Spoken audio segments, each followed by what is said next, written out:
It's not sure. Yeah, so we are live. Yeah. Okay, yes, we are live.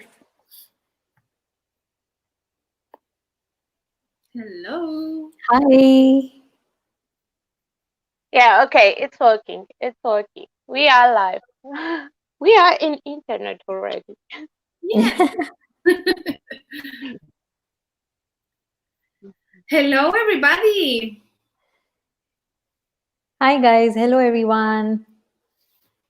Hi. Yes, so we are live on both channels and just, you don't have to pick your favorite kid. It doesn't matter where you watch. We just wanted to give the chance for big open conversation. So we want to go in as many places as possible. But yeah, just one place is enough for you. You don't have to watch in two windows. Okay. Exactly. Okay, hello, everyone. How many new faces here? I know, right? And the chat is just moving. I'm like trying to get a grip of it. Yeah, I see like join chats to answer the questions, but it's going so fast. Okay, Yes. so Okay. hi Yeah. everyone. Hi, everyone. Exactly. Hi, everyone. Yeah. Okay, so who will be opening the conversation? Okay, I will start saying that we are making this chat today open and honest from our hearts, and is not with the intention of hurting anyone, of criticizing anyone, any person, any brand, any store. Not at all. Okay, so you all know that Marta Maremismo Art, she did a video like some days ago talking about this topic, and she gave her opinion on it, and we felt inspired by her, because in some things we agree and in some others we don't, and we have been talking with our friends about it, and we said, why not to talk about this with other people. So we want you to know that we invite Marta to this chat. She told us that she already said everything she wanted to say, so there's nothing else for her to add to the conversation. But anyway, this is an open chat. Everybody is welcome to give their opinions. You can join us in the screen if you want. You just message one of us and we will give you the link to enter to the screen. And I'm forgetting something. Yeah, Yeah, there keep it And civil. Keep it are civil not and going. polite. We are not dropping any names or brands. It's not meant to be, Exactly. ugly thing. We just want to have like honest, chit chatty conversation because design teams are the topic that in our industry is very interesting for everyone, and everyone has some kind of experiences. So if you want to share your experience, it doesn't matter if it's a good or bad experience. If you want to ask the question or have anything to share, just feel free to share it as long as you will keep it, like civil. Yeah. So we are not going to allow any lack of respect to any brand, any creator, any artist, any nothing. This is not to hurt anyone. So you are welcome to express your opinion with tolerance and respect. yes. Okay, so I would just like to say something because I saw the comment. I have no idea. It was about Cindy's wild video. And I watched Cindy's video, and Cindy wanted to join us, but she had like family plans. So hi, Cindy, and just wanted to tell you that she didn't feel tired and uninspired. She just decided to change the road that she's taking from like crafty to more fine art, and she thought that it will be just too much to have like to combine them both because Cindy have also real person like adult work. So yeah, so I would say that yeah, then it will be too much. So she's Yeah, just trying a new thing. Actually, in the description box, you will Oh find yeah, that that is to just me. Marta's video, to see this video, and to Ana Rosca Acafina Bar video. They all are giving their opinions about design teams. So you are welcome to watch those videos later when we finish this chat. Exactly, because in end of the day, it's about perspectives, it's about viewpoints, and this crafty community is so huge that of course everybody feels differently, everybody has their own views to express, and we thought it would be a good idea to just bring a lot of people together and give everyone an opportunity to share how they feel, so that people who are probably looking into getting into a design team have a varied perspective and are informed before they make any choice or decision. Exactly. Yeah, Okay. so like the comment, I think Ibak commented that if you watch carefully in this video, it's not like complain on over exploration. It's more like she decided to take the road of fine arts, and as a friend, I'm super excited for her because her watercolor journey will be equally exciting for me as her crafty journey. And from what I know, she still wants to pop with us on Saturday. So some of this crafty adventure will be still there. Right. Uh, Okay. So yes, oh, we Terry, already. thank you for that. And Terry, congrats. And we will keep the fingers crossed for you. Yes. We will. We've already every day we're thinking of you, Terry. So sending you some good vibes. Yeah. Okay, Karen has a good point that she started But with. Karine, that's not the design team issue, that's the Yeah, people issue. That, exactly. I was just you know, coming to. with most of the issues that you could have in the design team, I would say that it's a people issue, not the design team's issue. Because I'm currently not a design team member in. Okay, I have a one design team. It's Nomadic Soul, and that's the only design team that I'm a design team member. And all the other corporations that I have going on are not a design team, like with all the responsibilities and benefits, because it didn't work for me, because I just cannot meet my deadline. Like, to save my life, I'm just not able to meet my deadline. So on some point, it didn't work out for me, but it's not the design team fault. It's again the people issue. These people, this people, this person issue. That was the issue. But I will start from that.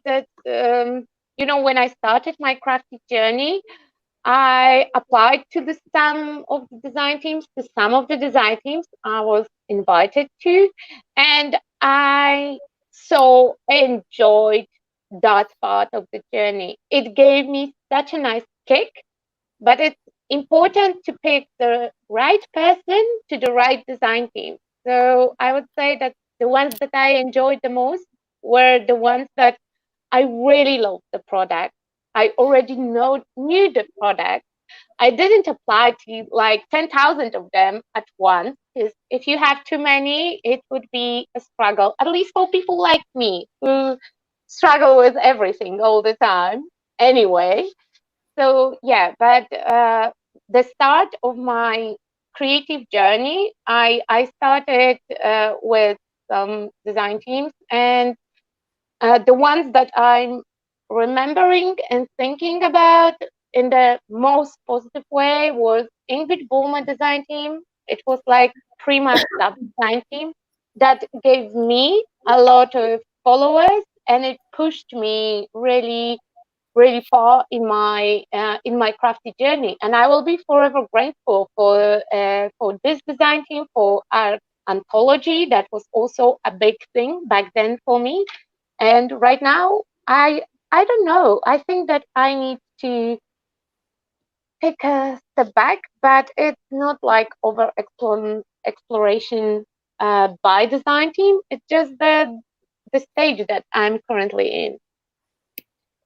I agree with what you said, Olga, and Tiffany has said it beautifully there, that it's being a part of design teams is such an amazing part of the creative journey, because as an artist or as a crafter, it allows us to grow, and not just as an artist but grow as a person, because it helps us, pick up so many skills. We interact with people, we learn the organization bit of how things are done, and it helps us just grow in our work too, with the kind of challenges, the kind of things that we're met with. So I think it's a very crucial part of our journey in itself, this whole creative journey. Yeah, I agree. I have to say that I learned a lot being in design teams, like a lot, in all kind of things, not only in the creative way, but I learned about photography, I learned about video making, I learned about blog making, I learned about organization. I also learned how to schedule myself, things to be on time. I learned how to organize my working time. So to me, it is a great experience that all you should try. Of course, it has bad things. Of course, everything has. Any job has. And it also is important that you take this in the right way. Like, you can make still your own decisions even though you are in a team. You have a mouth to speak. You have your fingers to type. So if you don't agree with something that is going on in the team, I'm sure you can always tell that to your coordinator or to the boss or whoever is in charge, and explain how you feel. I have never had any problem in that way. Like, I remember that team I was, and I was confused about the products they were sending me because they didn't match, and it was like in my very beginning I didn't know how to combine them. So I talked to the person on chat, and she was like, "Oh, I'm sorry, because I'm not a crafter. I'm just picking things and put them in a box." And I was like, "Okay, this is why it's not working." So every time you have these things going on, talk to them, because they are not Neptune. They are not going to send you thunders or anything. I don't know. Nuno, can you guys highlight that comment? Yeah, this burnout thing, because it's in relation to what you were talking. Exactly. Yeah, I think, I think they said it effectively. And if you read through the chat, there are people talking about this, that the burnout comes when we take up too many things on our plate. So I think sometimes it comes down to our own responsibility, that how many teams would I like to be in? And when I already am, say if I'm already a part of 3 or 4 teams, do I really want to be a part of another team? And if it's my dream team, then I'm sure I'm going to be willing to work for it. So I think, very well, like Nelly says, I think that time management is huge part of being on the DTs, and that in itself helps not burning us out. And even Suzanne, yeah, you've highlighted it. So that one, yeah, that's true. It's like, especially Marta said in her video that she was like very stressed because she was always running to not getting the limit of the deadline and that. But girls, this is up to you. You have to decide in how many teams you want to be. Of course, when you're starting, you want to be in all of them. It's not easy to learn to say no, and you apply to this, to that, and sometimes I realize that sometimes in this crafty industry, things come all together. Like, for some months, there's nothing happening, and then everybody wants to be with you and having the team, and you are like overwhelmed. But you have to learn to say no. When you when you apply and when you choose your team, because the thing with feeling burned out, for example, for me, it was from the boredom, from the boredom of constantly doing the same thing, of constantly working with the same product, because I got the burned out feeling only once. And to change that, I just shifted everything. I quit all design teams that I was on. I started that. I decided that I will quit them 1.5 years ago, but it took a long time because you have to understand that that's obligation. You usually get a contract that you have to sign in, and it will bound you like any other contract that you are signing in. So when I felt burned out, I still had to, wanted to finish my obligation. And as soon as I felt the change, the feeling of burnout just disappeared. And with the thing that Nuneka said, you have to take into consideration that all the brands that you are applying to be part of the team, the releases will be at the same period of time, because we release products for the biggest one is for CHA and Frankfurt, and those two fairs are 1 week away from each other. So most of the brands will like you to work on the project and maybe deliver the samples, maybe just deliver the photos. But when the brand release a new stuff, you get the first pick, you get the stuff ahead to work with them before everyone, but you will have to meet a certain deadline, and all brands will have similar deadlines. So if you are in 10 teams, now imagine that you are cooperating with 10 brands, and all 10 of them will want certain amount of inspirations from you at certain time. So you have to always take that into consideration, that if you will pick 10, then sorry, but there will be at least 2 times in the year you will have to just sit and create a lot of things, because that's how the industry is working. Yeah. Also about that, I feel we all want to be in certain brands, like those we feel that are the top. We all want to be there. But if you are starting, I would suggest that you start your design team members thing in small brands, local brands that will help you grow, will help you know how this works. I'm not saying you don't apply for the big ones. I'm saying that being in small teams, in small brands, will help you grow and will help you know how this works, so you are more prepared for when you want to be in a big team. We know the brand we are talking about, right?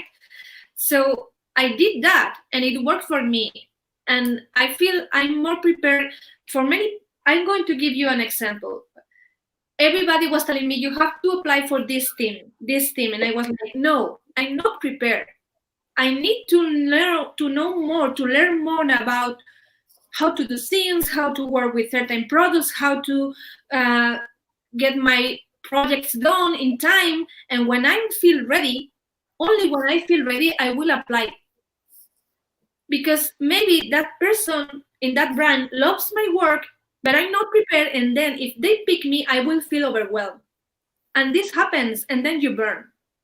So exactly. it's important that you have a progression growing. And again, I'm saying, if your dream is to go in that team, okay, go and apply, but be ready, because the bigger the team, the more they will ask for you, because they are used to work with a lot of members and high level, and everything goes very fast. And they ask for things like, hey, we have seen this and we have to do it in a week, and you have to be ready. And yes, this is a hobby, but for them it's not. Don't forget that. They're a brand, they're a business. For them, you are design team members. We are the publicity tool. We are a tool. So for them, this is not a hobby. This is a job. Exactly. And I think Lynette asked a question that how do we strike a balance. So I think Let me- Nunu and Olga have already answered that. The balance, the control is in us. How many teams we apply to, how many teams we want to be a part of.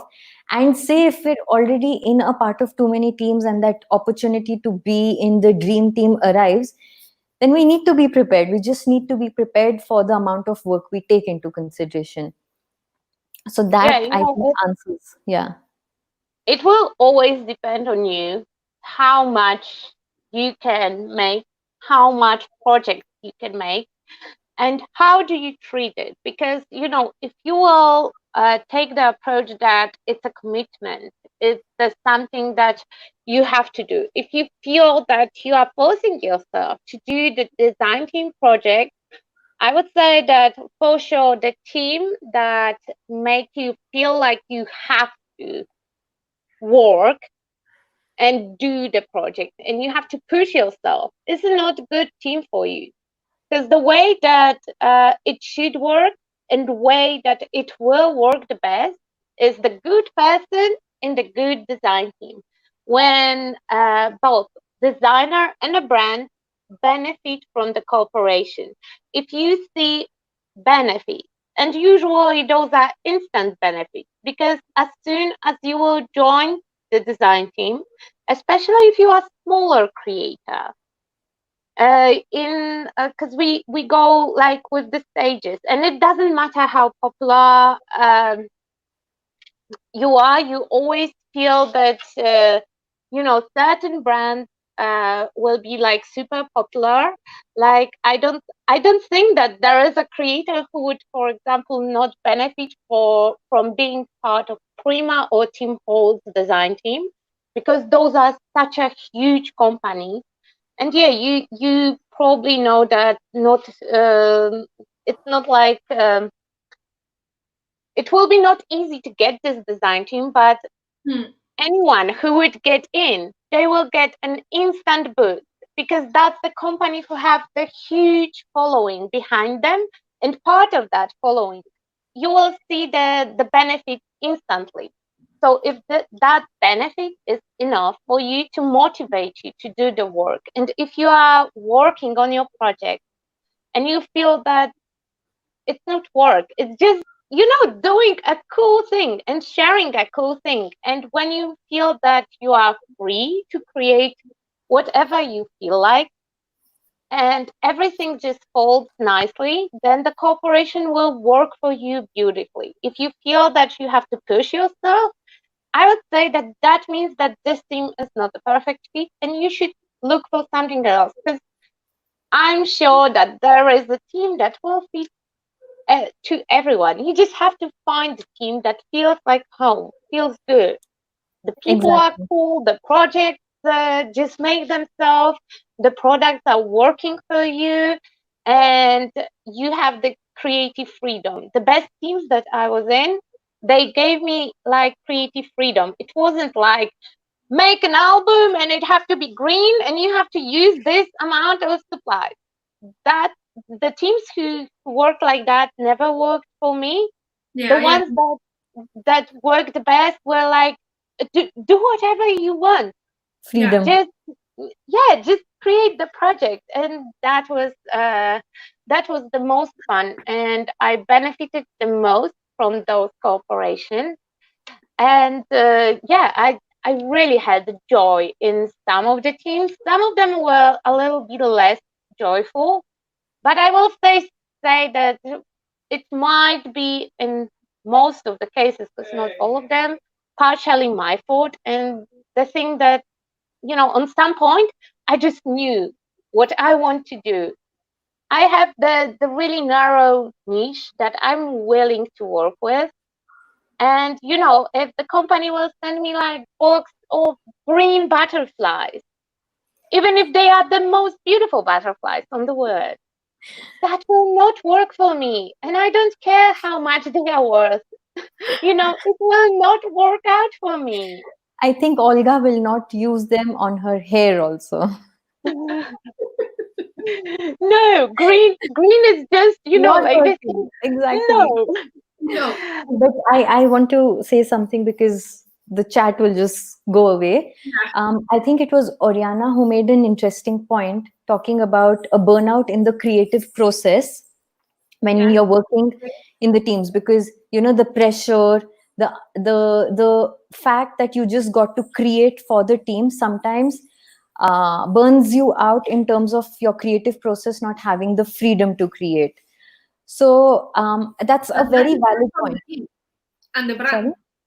That depends on the brand. Some brands give Correct. you total freedom.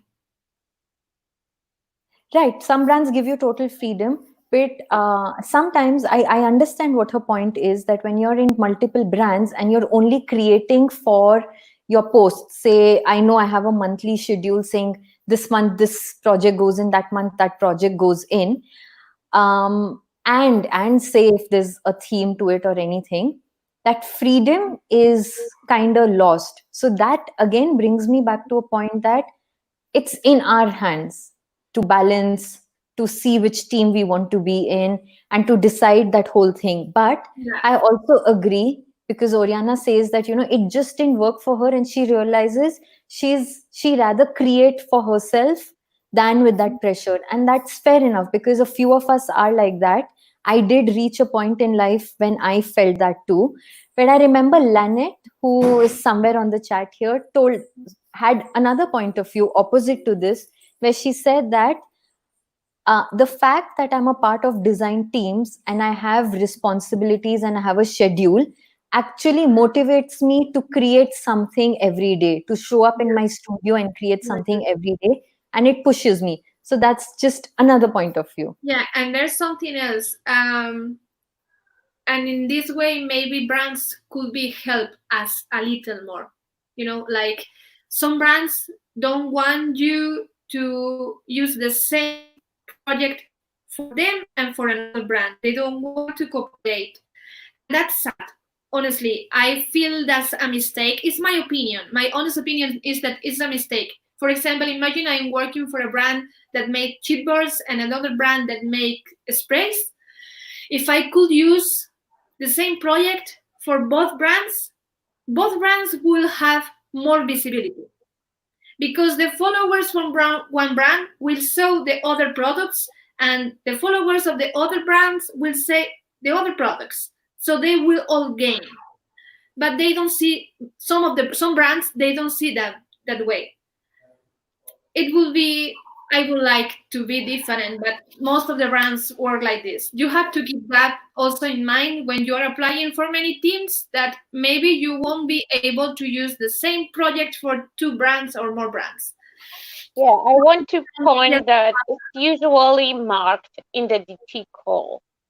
Usually when you apply, read the DT call rules, because I was also in some of the teams, a part of the, sometimes I was the part of the team that was picking the next 10 of designers. And sometimes it's like not everyone who applied read the rule. Because usually when you have DT call, you have marked, like, we want exclusivity for 1 year, for 6 months. In the products they are producing, I agree. If you are working for a company that makes stamps, you cannot work for another company that makes stamps. That's correct. But if you are working for a company that only makes stamps, what is the problem in using your products in a project that a company is making sprays? Chipboard. Yeah, sprays. Yeah. I think that depends on the brand, honestly. And I'm pretty sure that if you want to combine it with something that you already have going on, you can always just message them and ask, because nobody ever,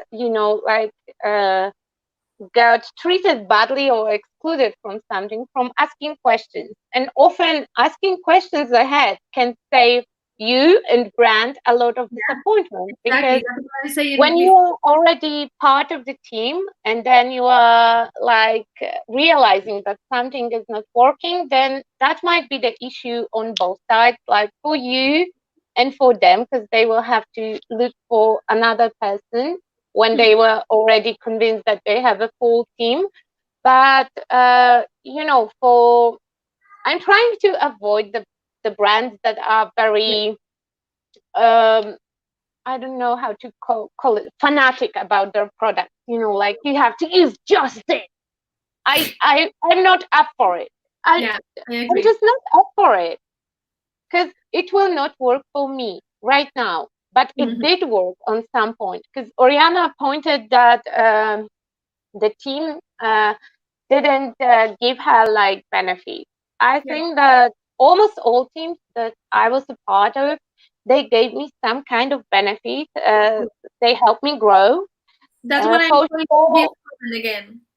yeah, for sure, the bigger brand is the bigger difference between following. If you look at my following and at the brand following, the bigger difference is, the stronger I will feel the difference.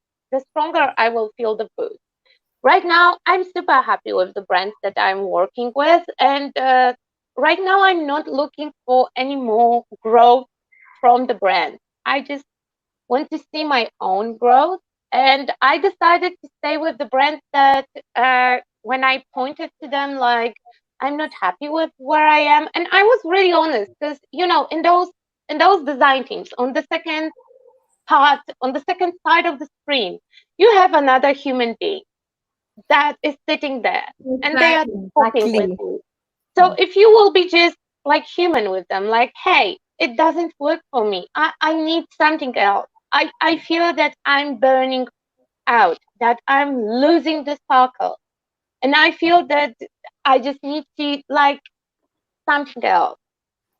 So you have to be honest, because maybe they will say like, okay, so then you have to go. I'm sorry to see you go, but bye bye. Or maybe they will be totally, maybe they will surprise you. They will be like, okay, so what Let's we find can out do? where to do it work. Yeah, how we can work it out, because some brands will want to keep you, because I don't know, maybe you grown the personal friendship, or they really like your Right. artwork. Maybe your artworks are really important to the plans that the brand have for the future. Because when you're a design team member, the brand will not share all the plans with you.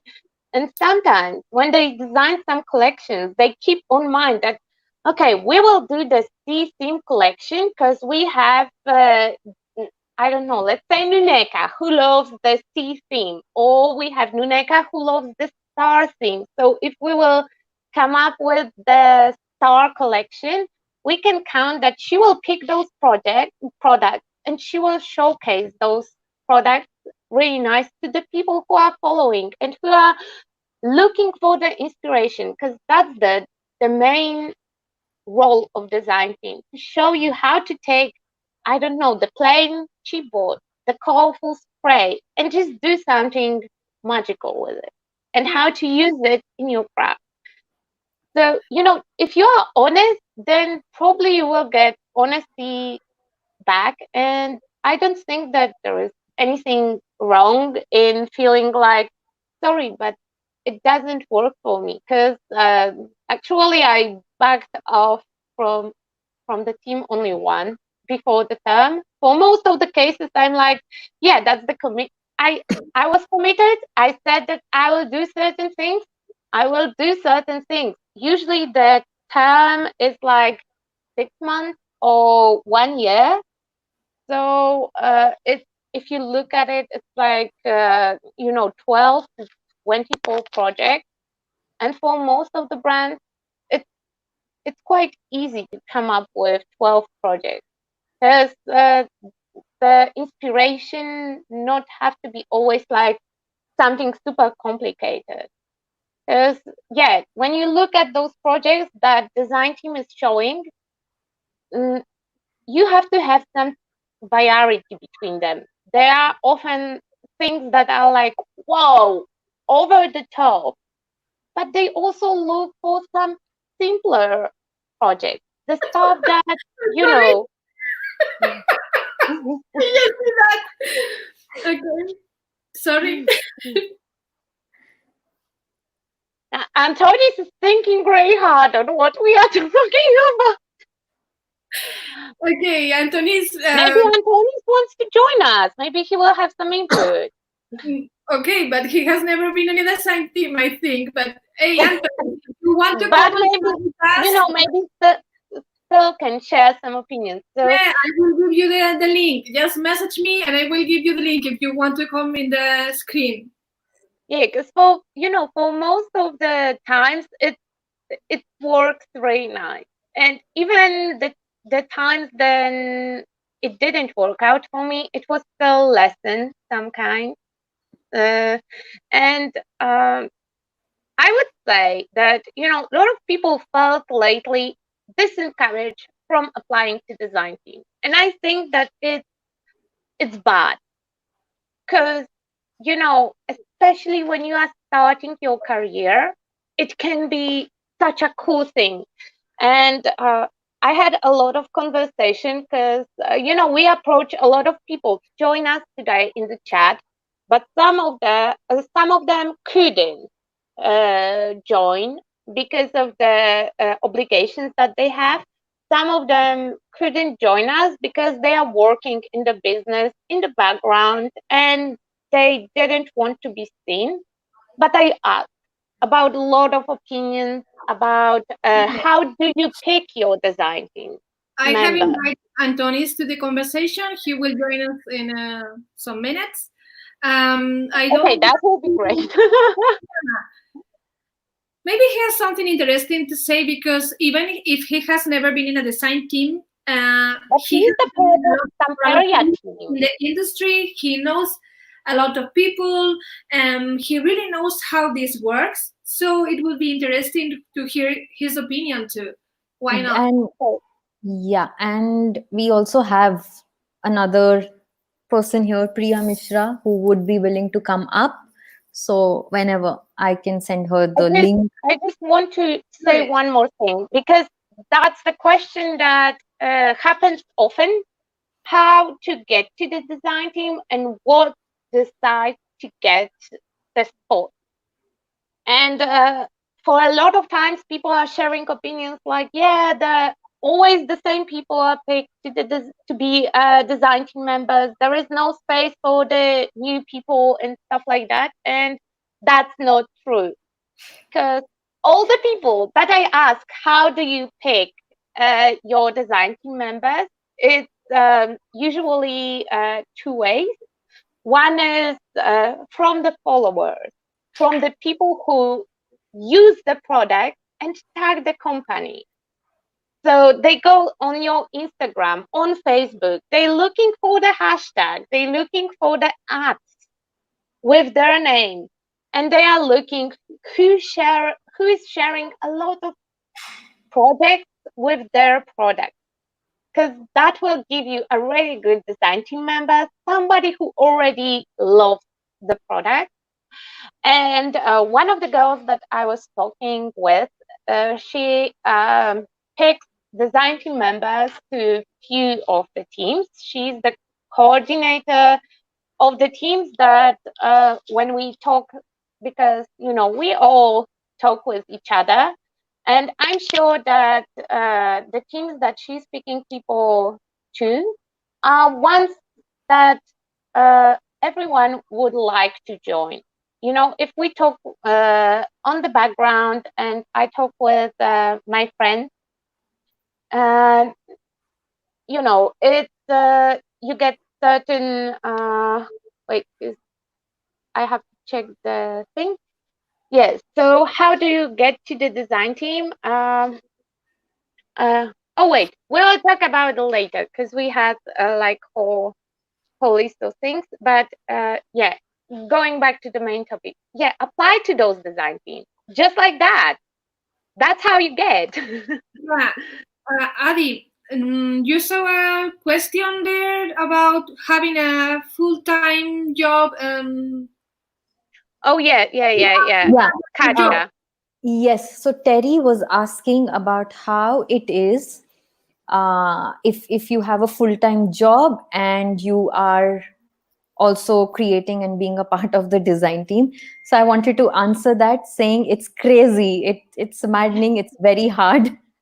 It's not easy at all, because you're already doing a full-time job and then you have your design team responsibilities.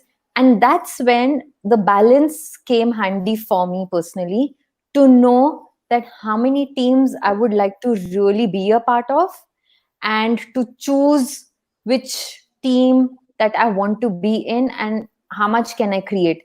So then that also made me more mindful of when a call comes in, and if I'm actually going to apply for it, to read everything, like we were talking a little earlier, to read how many projects do they demand in a month, because there are some teams Yeah. who require just 2 projects and that's fine, but some teams require say about 4 or 5 projects, and so that becomes an issue. So when that is an issue, I think, and you already know it, you refrain from sort of being a part of those teams. So I think that whole aspect of balancing and managing how much you really want to take on your plate becomes the key there. Yeah, Yeah. I totally agree with that. I never had a real job in design team because, it was one or the other.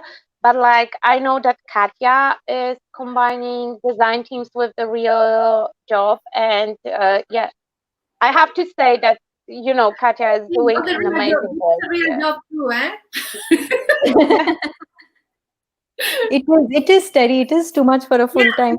I I mean, want to point something about this. I'm sorry.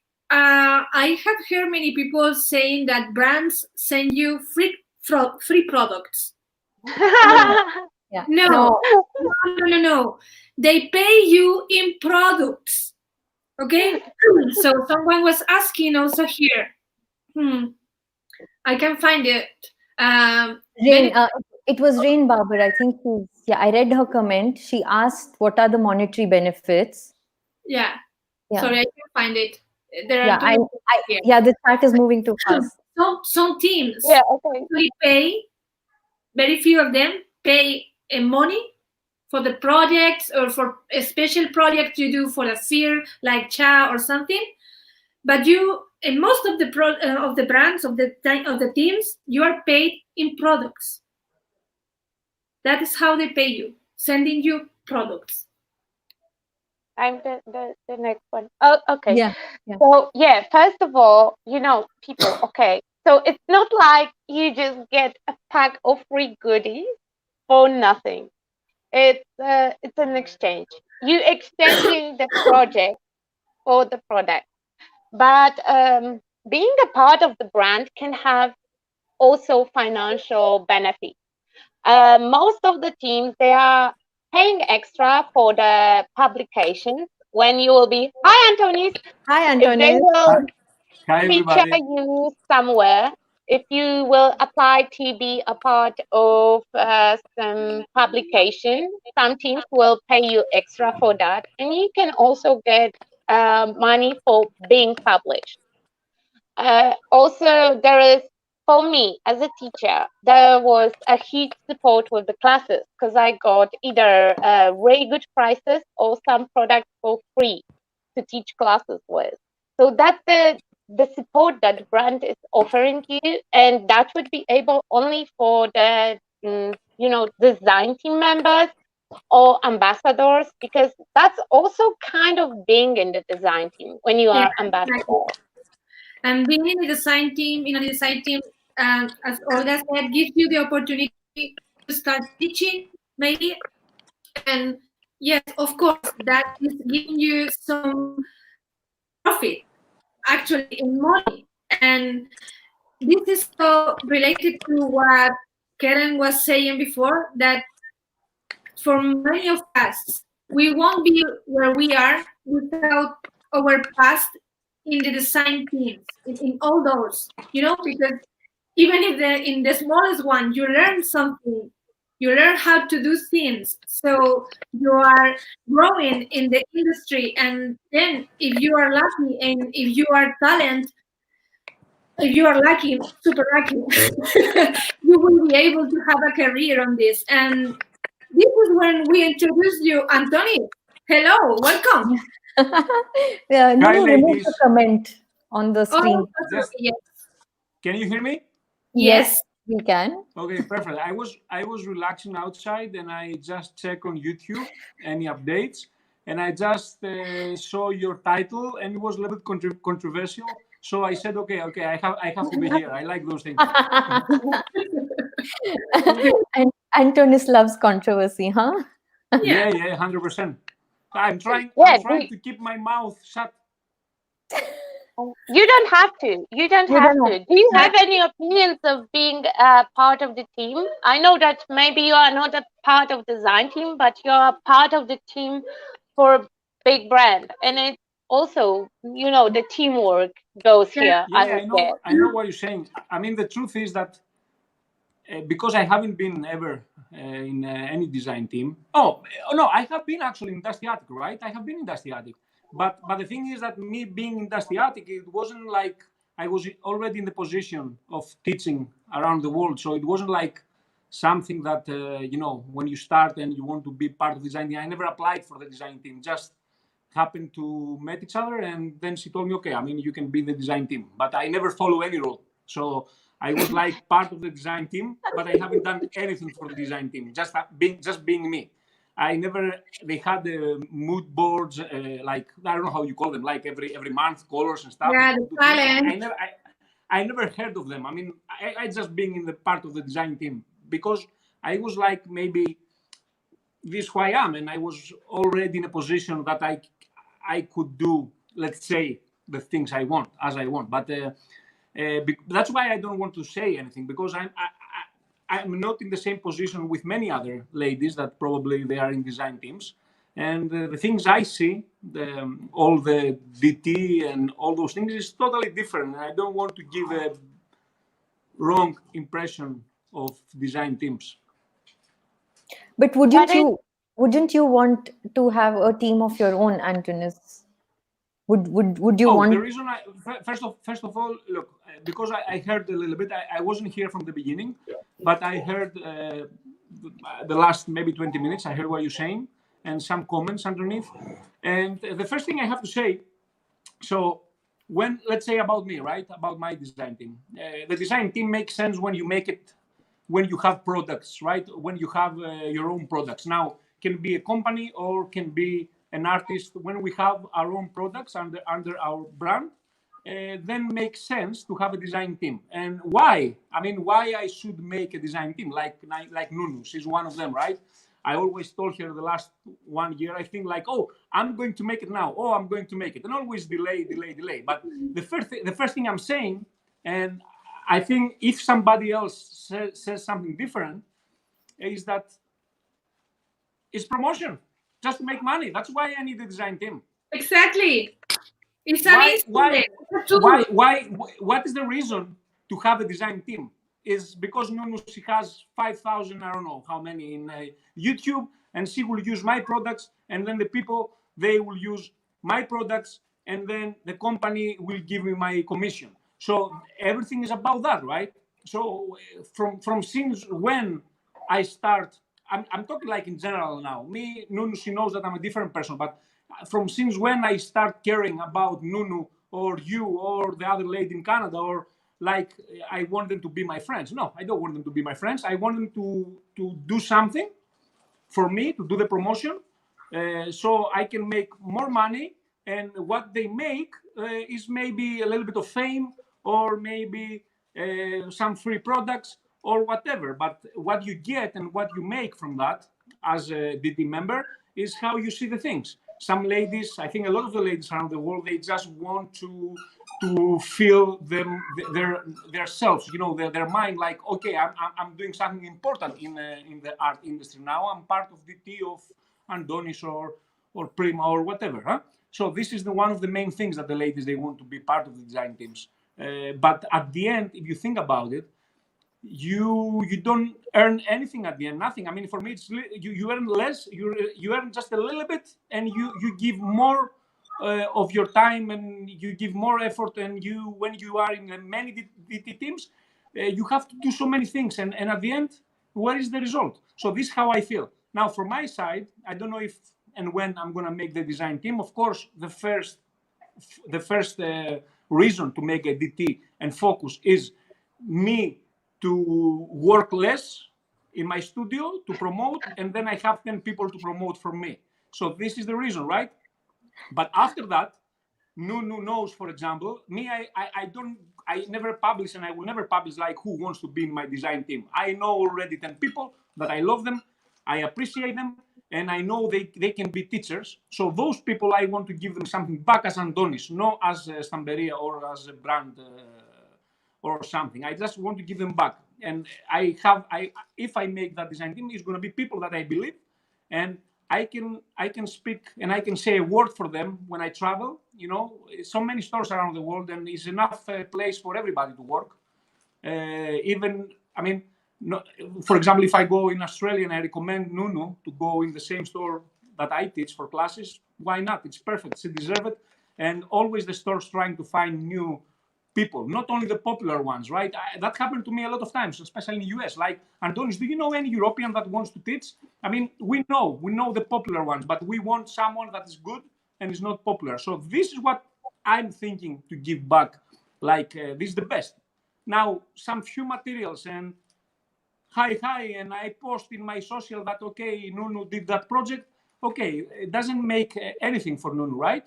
And at the end of the day, is our hobby, of course. But because now I'm in a different position, and I still feel like I'm doing my hobby and I'm happy. I don't do it like with a, frustrated and everything. I really love traveling and everything. But at the end, you must have some income if you are in some position that you spend. Me, I spent all of my life. I mean, the last 5 years, I spent my everyday life. I don't have anything. I do just traveling and teaching. Maybe some people think it's fun, but it's also, I don't do anything else. So, for example, Nunu, if she does 10,000 DTs and spend all the time there, YouTube, this, that, she has to upload also my videos because she helped me. I mean, so many things to do. And where is the feedback? You understand from that? Like, she will die, and before she dies, she will say, okay, perfect, I was everywhere. No, must have a feedback, something back that can help. I think it's different for you because for you, this is your job. For many people, I will say that for most of the people that are in design teams, it's just their hobby. Is there something that they enjoy? They do this like they will play tennis or I don't know any other hobby. Perfect. Yes. So then for you, maybe that's to be in a design team and get some social media recognition and those products that the brand is sending. That is enough for them. It's when you want to go further, when you want to do this your career, when design things are not enough. Because no, it's not enough. So I have a question.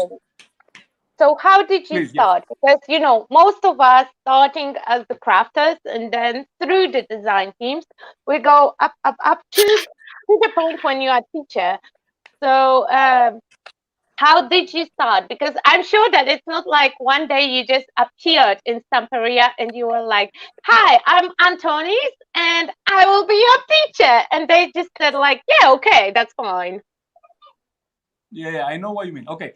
First of all, let me say something about Nunu because she said a word that for me is very important, and then I'm coming straight to you. Nunu, you said something. You said the word enjoy.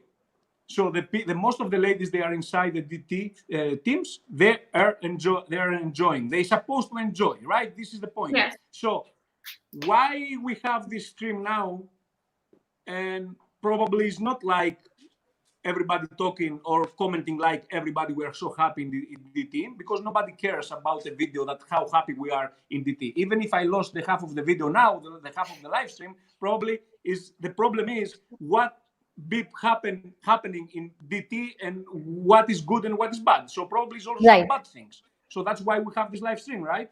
So that's why actually I jump in. Otherwise I wouldn't jump in if it was about flowers and heaven and happy family. So the thing is that you say to enjoy. So if you don't enjoy, because probably you don't, so something going on. Exactly. So don't be then in that design team, because the Exactly. most important is to enjoy. What I'm doing now in my life and okay, became popular or I make money or something, but I enjoy. Trust me, if I don't, I will stop. This is my character. But for example, also with Stamperia, when I got in Stamperia, the first time I got in the company like a teacher, as a teacher, I left in 2.5 months. I told them bye-bye. It's okay. I cannot do the way you do the things. So this is who I am.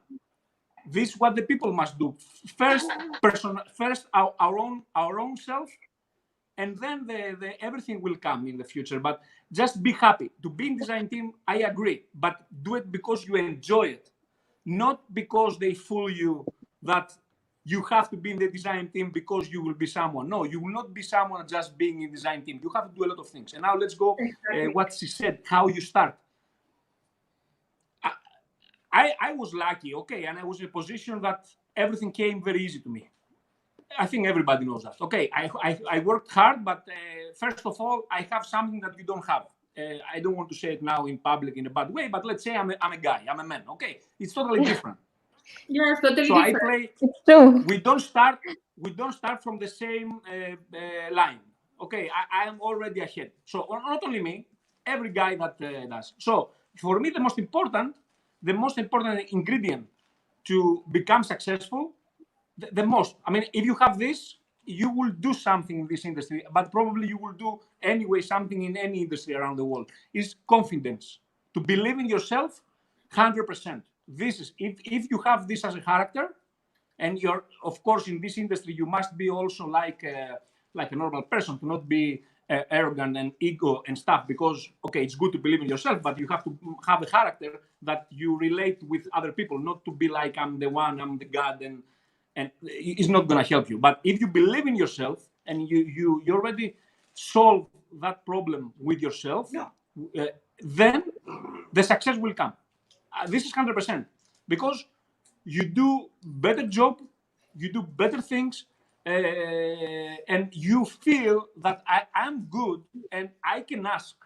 The reason I went to US and Canada to teach, and from one store I have, maybe next year, if that happened because of the virus, I have 15, 20 stores in the US, is because I asked.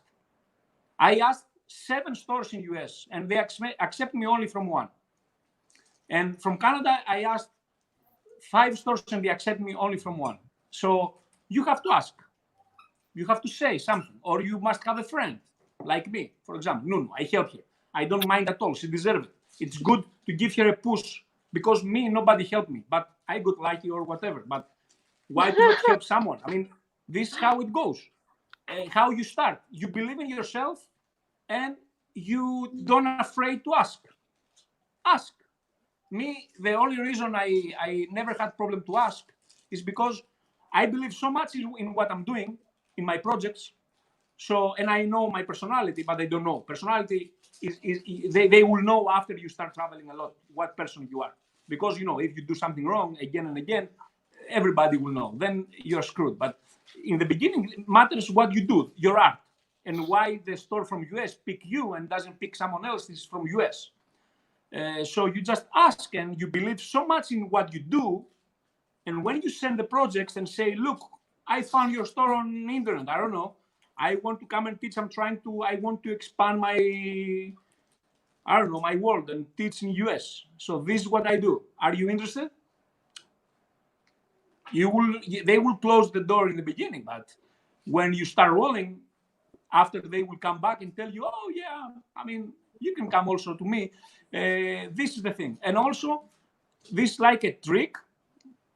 You must be in a good, like, you have a good value for yourself and the prices you have, because now we're talking about, like, even if you are in DT, whatever, if you want to start teaching, let's say, yeah, you must have good prices. Good prices mean you don't undervalue yourself, but from the other side, you must give them something to not feel, so they don't feel scared, because it's a big risk for a store in US to bring someone from Europe if they have to pay everything, and the risk is very, very high for them. So me, what I do, I just always gave them my conditions, and I knew that I don't put any risk on them. So that make it easier, and this is the reason I went in 7 countries in Latin America, because the condition I gave, the money was good. I mean, I'm cheaper than many others, but I was very good for me.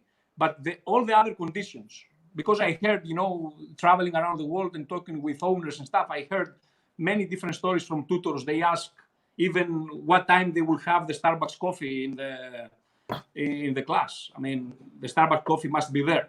Okay, so, you must have confidence. You have to go strong. I mean, it can happen for everybody, but you must believe in yourself first. Okay, this is what I have to say. I mean, this is what I believe. I agree. And I just wanted to make a comment, because I saw that there are a lot of comments here talking about earning money out of being in design teams. And I really want to bring back a beautiful point here, saying, in reference especially to Martha's video, that she very beautifully explains that if there's something more you want out of this, then you need to have the courage, be brave enough to step out and to enter on your own, like to project yourself out there and to take it forward. And that's where the switch happens, even with what Antonis was saying, that's exactly where that entire switch will happen. But as long as the design team, say, culture is existing, it's just working on this model where you'll be given products, you create for them in return for the product. I know very few teams who would rather pay you. And so if we're looking at monetary benefit, like most of the people in the chat have been speaking, I think that video is a good reference, because she explains how there comes a point in life where you become courageous and you decide that I'm done with this aspect. This has given me what it was supposed to give me, and now I'm ready to step out on my own and take it forward to make it, say, but that is for making your own products. Exactly. Your own thing. You can make money without having your own products. I tell you something. If I wasn't supposed to name any brand, but I will do it. I'm teaching classes and I'm earning money. And you know what? That is in part thanks to Antonis, who pushed me, and thanks to Lindis, because I found what I wanted to do because I was using their products. So to me, being on their design teams is helping me to get products that I can use in my classes cheaper than if I buy them in a store. And they are also giving me the visibility to be a teacher of Lindis. So yeah, to me is giving me money. Because the Anthony story, it sounds like a fairy tale, but like you pointed yourself, you have the huge shortcut, because most of us and most of the people in the chat, those will be the girls. And to become a teacher, first, it's not like any company would just randomly pick a teacher just from the crowd. It's always the teacher will be somebody who already worked in the team and worked good in the team. And by work good in the team, I mean that you were happy and the company was happy with you. That's the good work. That's the good work in the design team, when everyone are happy and everyone has some benefit. Because if you want to earn money and you think about making it your job, then you are not looking for the design teams to be part of. You're looking for the companies to work with, either for the support for the classes or to have your own product. And there is a really important thing that Anthony said, and I was starting to get there before. When company pick the design team members, they pick people who have talent, but also the personality. And you can see the personality online when you are posting the project and when you are present online, on YouTube channel, on Instagram, on Facebook. People who pick design teams, they watch social media really closely, and they know who is, over there with the personality, and who is there just to post the artwork. Because you can make most beautiful and outstanding work But if there is nothing behind them, then probably you will be not the top pick. Probably the top pick will be somebody who do a little bit less outstanding artwork, but they are over there. They are, like the people person. There is a question here about Oriana. She said, as a teacher, What happened? do you Are get we okay? any kind of fee if the owner of the store makes a huge order for your classes? Hello? No. That's independent. No, can you hear me? Yes. We can hear you, Antonius, yeah, but I don't think he can hear us. Oh, no, I can hear you now. You can, okay, yeah. There's a question. Can you see that? No, wait, question. As a teacher, do you get any kind of fee if the owner of the store makes a huge order for classes? No, I don't have any corporation like that. No, not at all. No. I don't think mind. Look, the only thing is that actually, I will tell you something. This is interesting because it's a little bit problem for me. If a store I supposed to go and teach, let's say in 1 month from now, and that store make a lot of make a big order, and this is a little bit strange. Is a little bit difficult for me because if they make a big order, that means they have a lot of expectations. So that means that me, when I go there, I have to be good and we have to sell as many materials as possible. So the store will be happy, because otherwise, what is the reason for the store to bring me back, right? Exactly. So actually, yeah, I don't get any fee from that, and I like when the stores they sell out. So maybe it's possible to not make a big order and then they can reorder again. But anyway, no, I don't get any fee from anywhere. The only fee I get so far in my life, even from Dusty Attic, I don't get any fee. Just I get all the help. The only fee I get from everything is just from my materials. The percentage I get what Stamperia sells. I mean, this is in my classes, of course. But I will tell you something, because we're saying a lot about money. Like everybody used the word money, and I started using the word money. I want to make something clear. The reason we need money, and of course the money, if they become a lot, they will come on the way. But let's say the reason we need money is because we want a reason to stop doing what else we do in our lives, and then we can do what we like being a mixed media art or what a scrapbook, whatever artist. So this is the reason of the money. I mean, the money will give you the push. And if we're talking about women, the woman, you have a husband, you have a life, you have a family. The most of the times, the husband to support you and tell you, "Come on, baby, okay, yes, you can travel." They must see something coming back, not only for fun, right? Because me, I'm okay, I'm alone, doesn't matter. But that is also one of the things that is real. Maybe you don't understand what I'm saying, but it's reality. I mean, this is what I know, because I talk with people. Has to be something. So that something is the money. So we can stop doing other things, so we have more time to be more creative, because we don't worry anymore to go to our everyday job. And this is all about money. That's why, mostly for the people, that's why we speak a lot and we say money. It's not the money the most important, but we must have that, so we leave everything else on the side.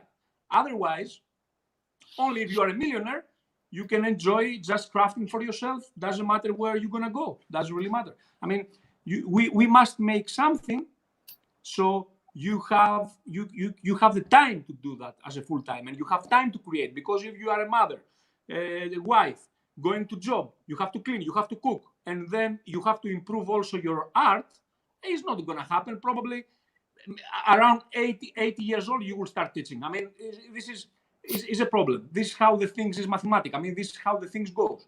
So that's why, for me, for example, also, I want to go back in her question. I was also in the right position at the right moment. No responsibilities, nothing. Free to spend as much time I want in what I want and do all the travels. I mean, that was like a fairy tale. Everything happened exactly at the same, exactly at the moment that's supposed to happen. Everything went so smoothly with me. But this is just a fairy tale. It cannot happen with everybody anyway. But if you work hard and you try and you believe in yourself, this is the most important, it will happen.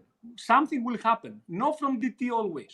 You must go on yourself. DT can help, but you must believe first on yourself, and you will go further.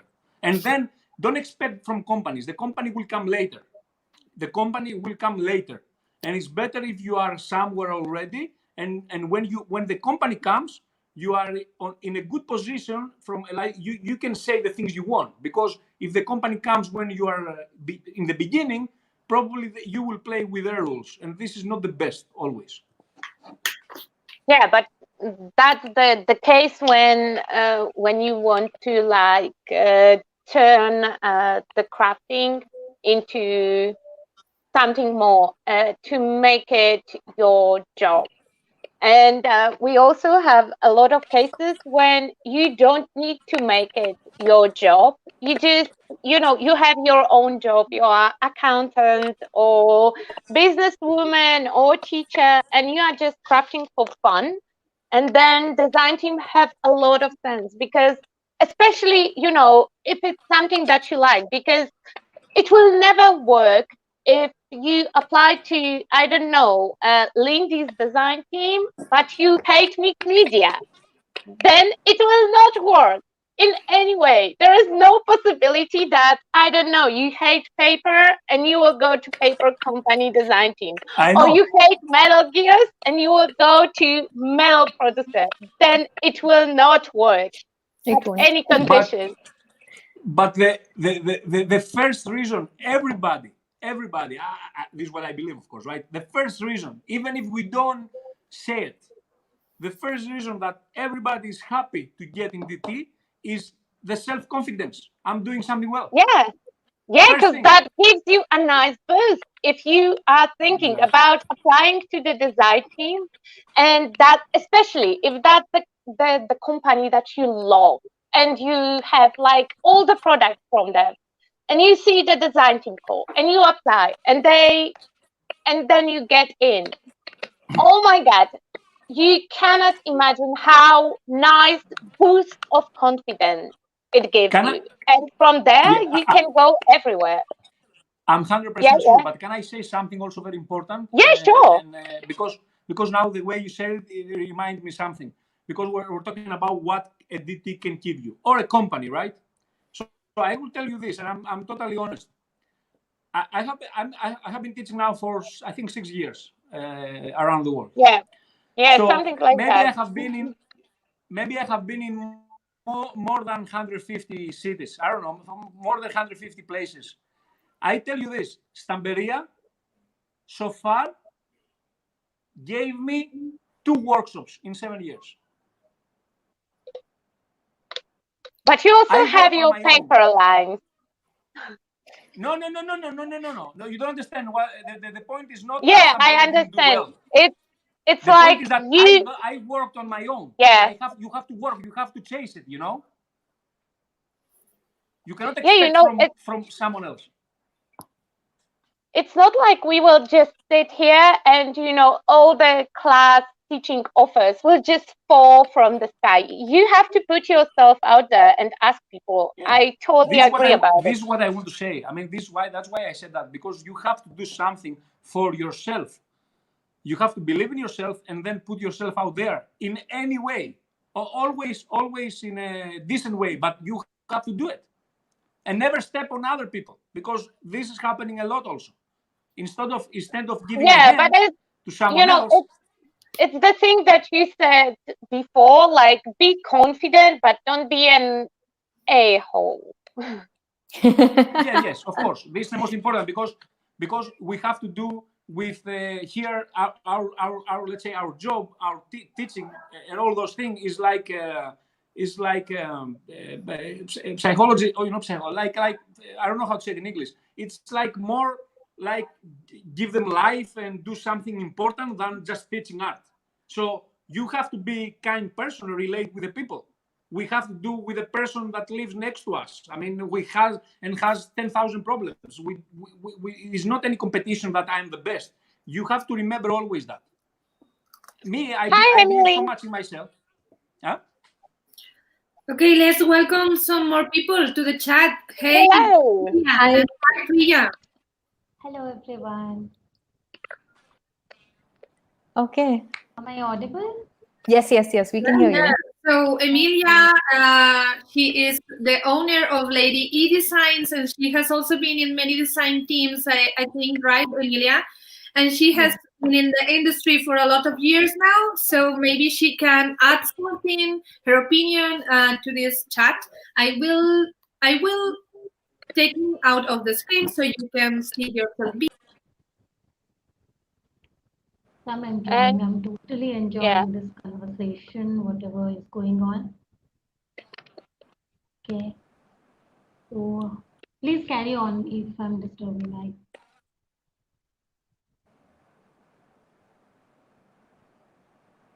So do I need to speak now? I cannot hear anything. Yeah, actually, I enjoyed what you said, Antonius, but I think your projects are actually amazing. Yeah. Give me a second, Priya, because we have some problem with Emilia. Sure, I'm online. Thank you very much. Priya, I cannot hear you very well. Can you speak louder? Yeah, wait a second. Yeah. Emilia. Is it okay now? Perfect. Is it okay now? Yes, Yeah, perfect. Sorry, wait a sorry. second. Yes. Okay. Wait a Okay. second. Emilia, I Yes. need you to go So tell me out of the what you said. screen and come back because we cannot hear you, okay?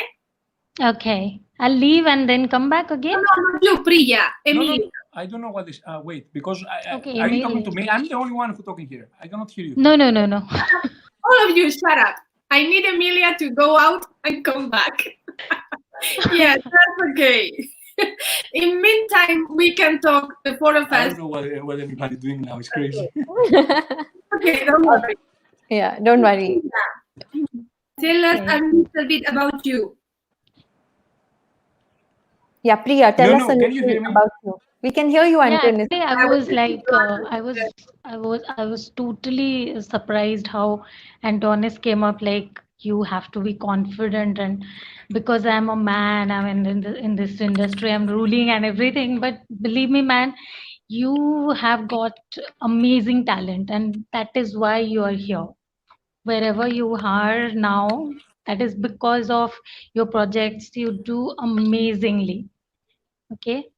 So I Look, believe that I will tell you must have some talent to be there where you are now. Priya, I agree with you, and thank you very much. I agree, but I will tell you this. I could if you have very good projects, very good art, and you have also the rest of the package, yes, you will grow very fast. That's why me the last 7 years I live in a fairy tale. Everything is okay. And I will tell you something.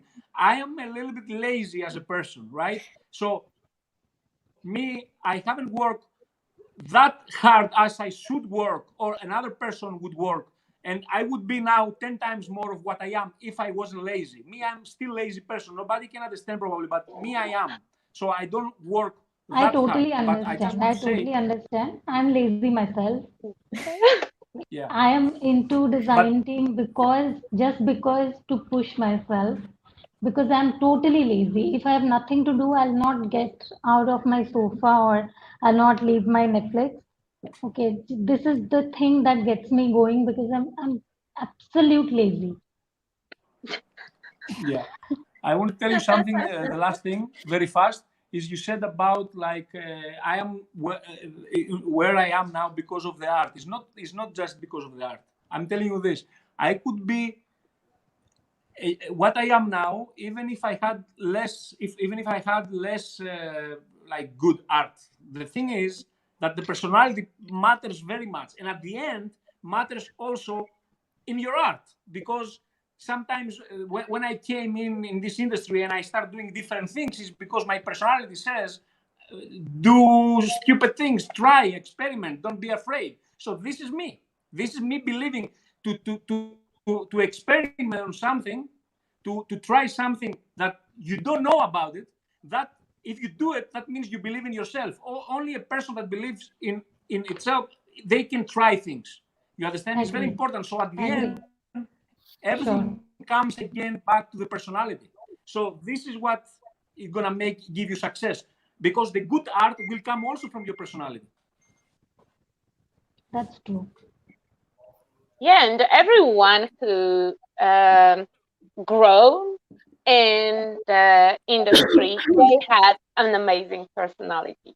And, there is no argue that Tim Holtz have amazing personality. Anna had amazing personality. If you met her in person, it's just an experience at this stage. Yeah. And yeah, you cannot say that anyone who is Sorry. huge in our industry is blunt with no personality or whatsoever. Olga, because now you said Yes. Tim Holtz. Okay, it is a very example for Priya. Tim Holtz, he's not an artist. Tell me, where is Tim Holtz? He's a maker. Project? He's a maker. His products are very good. But he's just amazing in what he's doing because he knows how. Yeah. He loves that thing. He knows how to promote. He knows how to make the things. Yeah, he knows how to put them outside in the world. He knows how to do. He's the best. But he's not an artist. So he's still successful because of his personality, because when you come with a product in your hand, because of his product. And because you of talk his in front of people product. and make Okay, I'm the huge fan. I'm the huge fan. I just want to tell you that I'm a huge Tim Holtz fan, and he's an amazing maker. So before debating about if Tim Holtz is an artist or not, I would like to hear Emilia opinion. Please, Emilia. Welcome again to the chat. Hi. Can you hear me now? Yes. Yes. Okay. Hello. Hi. So yeah, I wanted to join because I heard that you're starting talking about earning as a crafter, and I think for many crafters is. So when I started my journey, and I think it works similar for many of us, is that it's a hobby at the beginning. And of course, we are getting various products and we fell in love with what we make. And then we join design teams. So we've got more followers and it goes like that. And then we go to a point when we think that, it was like that in my case. And I think it may be in other people's case as well, that we spend so much time crafting that we really would like it to be our job. And it's like a point when we have to think about it and what we can do to fully fulfill that dream, like being a professional crafter, earning from it, because there is many options. You can do classes, you can have your own product, you can do online workshops, you can have YouTube channel. YouTuber. It's many different ways you can do it, but I believe it will not happen like through design teams. It's design teams are not for that. They will help you with the with gaining followers. They will provide you some products, but people just cannot expect that it will be their job, because it doesn't work like that. But many people still how to say that, they still they believe it's possible, but I don't think it is, unless you will do something and either have your own products or YouTube channel or other or you will make 20 cards a day and sell them. It's design teams are not for they will not be your job. This is what I wanted to say. That may I ask something? Yeah. Because I totally agree, with her, of course, 100%. And the thing is that we're talking about art, right? So if you are a good artist, because also Olga before said that if you are a good artist, that the DT will try to find you and they will approach you. But I have a question. Is any DT out there that would pick you if you are the best artist in the world? Picasso, I don't know. The best artists exist. but you have 1 follower on social media, they would pick you? I don't I know, would not but pick I would Picasso say because I'm not a no. fan of his work. I See, have always I thought was that if you when are, I got into a team in the beginning, I remember I was very new, but I got into a team. I just applied like that, and I didn't have a blog even. I didn't have anything. I didn't have a Facebook page even, but I got into a team. That was a very small team, but it worked, I think. And always we should not look in a negative way for the design teams, I think. See, this is something that we choose for ourselves. No team forces us that come and apply and we want you in the team. I don't think they just handpick some of the famous artists, but like some beginners or someone like me, uh, okay, I have been handpicked sometimes, but okay, I will say that like it is something that we choose for ourselves, and sometimes it also gives us a platform to use a lot of different variety of products that we normally cannot use. That is the best thing of design team that I came to explore, because I'm living in India, and we have only 2 or 3 stores that supply international craft materials, and not all the brands are available. Right now, I am working with a few teams whose products are not available in India. So um, I could have never used those products. I could have never known what kind of products they are if I was not in the team. So it is something I think is beneficial. But if you're looking it into a monetary benefit, or you want to earn something, then no, it is not a place for you. It is just to grow as an artist. If you want to know how far you can grow, what more products you can use, you're enjoying it. And believe me, I'm here just to enjoy. I'm enjoying my thing. The day I will feel that I'm not enjoying it anymore, I will leave. yeah, but Yeah, I would and like to that say something related to what Antonis asked. I think there is an invisible barrier there for those of you who are in the top. Like, you are considered because you are great artists. I think many brands will be afraid of asking, because maybe they think you will say no. Imagine if I have my own line of stencils with a Spanish brand, how could I approach you? Okay, I would approach you because you are my friend, but how could I approach Anna Dabrowska, for example, and ask her, could you please use my stencils in your project sometime? Would you do something for me to help me promote it? This is the invisible barrier I'm talking about.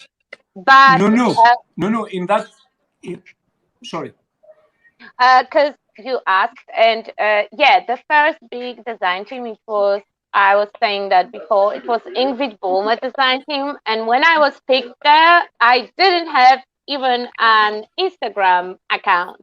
I didn't have many followers. I have no idea how she found me. I believe that I tagged her once on Facebook, and she just found me through the feed, Yeah, because and she wrote to me like, do you want to be a part of the design team? And I wasn't famous, I wasn't big, I didn't have followers.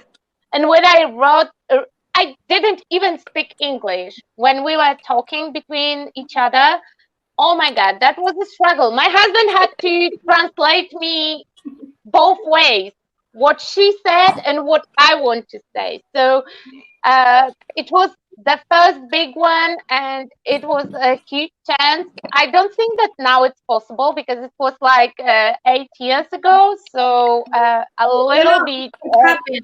I tell you, all that happens because some brands approach me.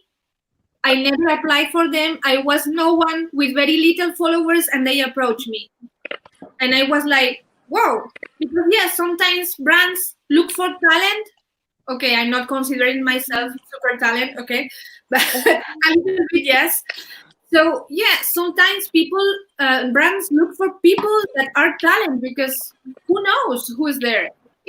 I have read a comment before that the design teams always have the same people in all the teams. That is not true. Yes, some people are in many design teams, but I think also design teams pick people that are not so well known. What do you think, guys? You know, if I would, I'm not in that position because it was way too much pressure for me.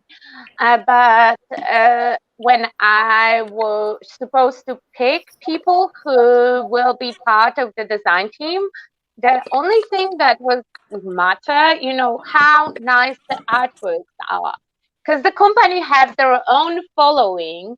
And we were just looking for people who can feature the project. And Sneapod design team is picked like that.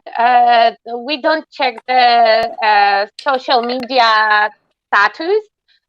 We look at the artworks, and if the artworks, the submitted ones, are really nice, and you know, they say, because I'm just one of the people in the team.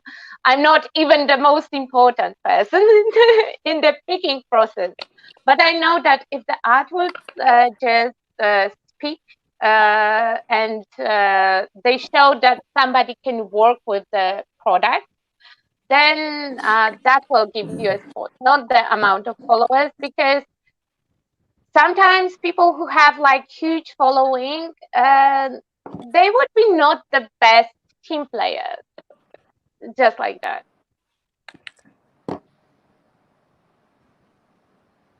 Emilia, something. Nobody wants to say anything after that. I feel like I said something wrong.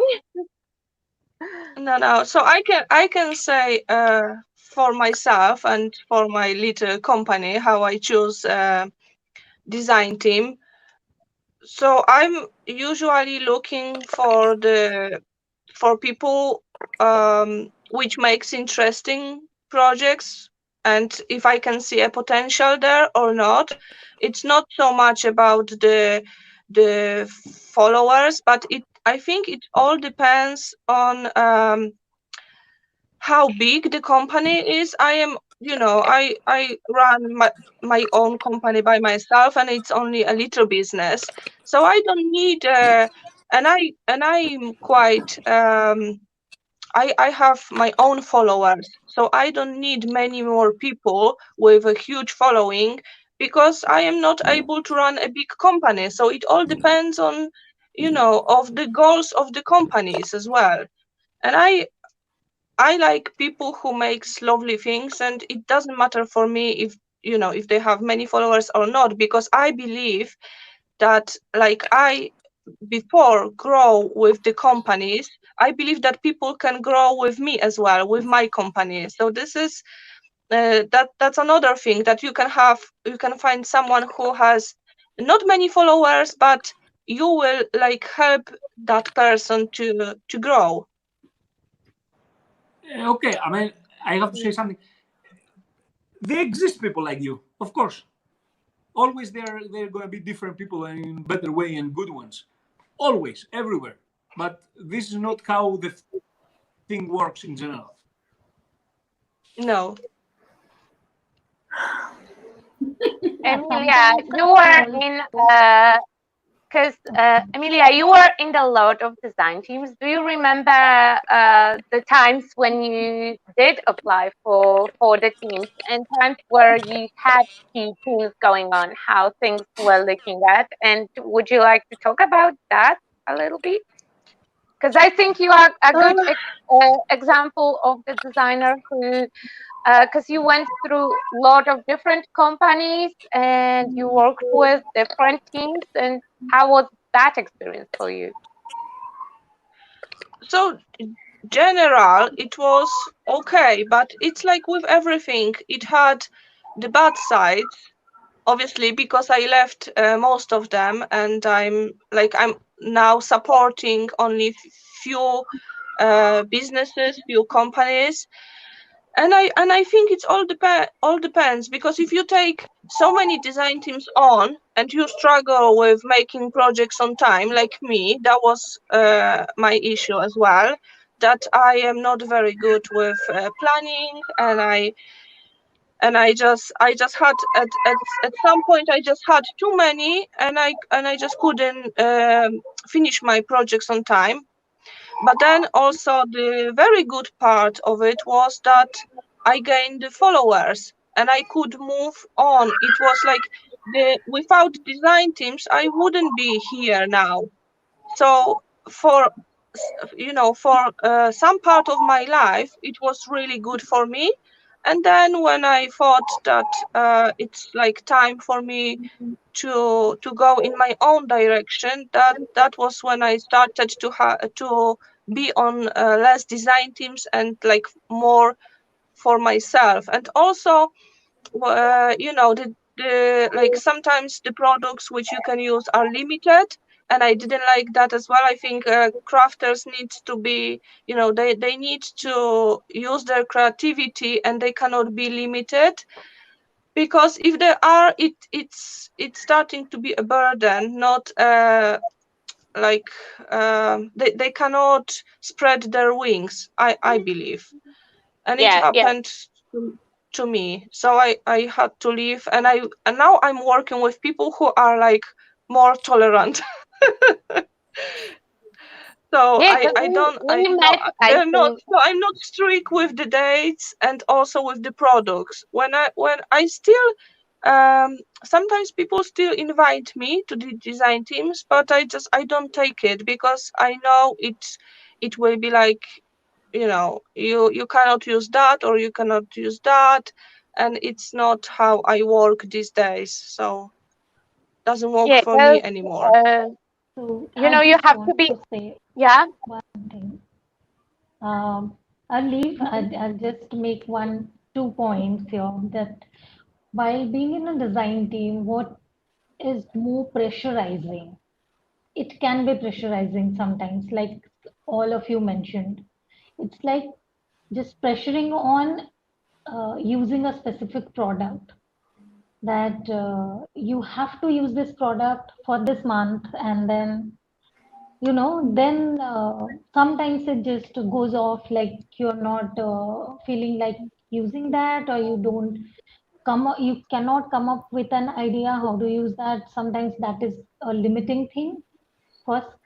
Second thing, when they don't care what you're making, they never look into your project, they never comment for the brands that you're working, that specifically I'm saying. So these two things I think are a little bit negative for me. Otherwise, my journey has been quite smooth, and I'm still enjoying it.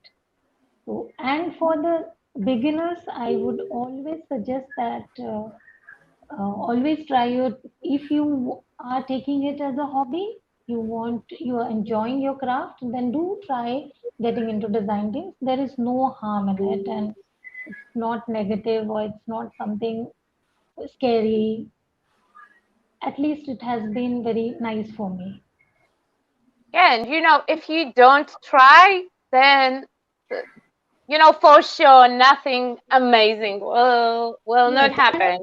Like Anthony's story, it's really exception. There is no stories like that in our industry. He is actually very talented, and sometimes what happens is people are making really awful projects. I'm sorry to say that, but sometimes I feel, and they are the ones who are complaining that why I'm not being picked in a design team. Look into your project, try to improve, and compare yourself with other team members, how they are creating and what you are doing.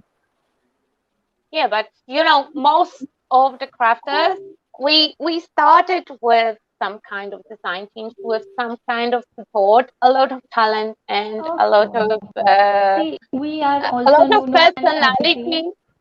Things like Anthony. They are also running a challenge blog. I'm also running. They are running a challenge on Instagram.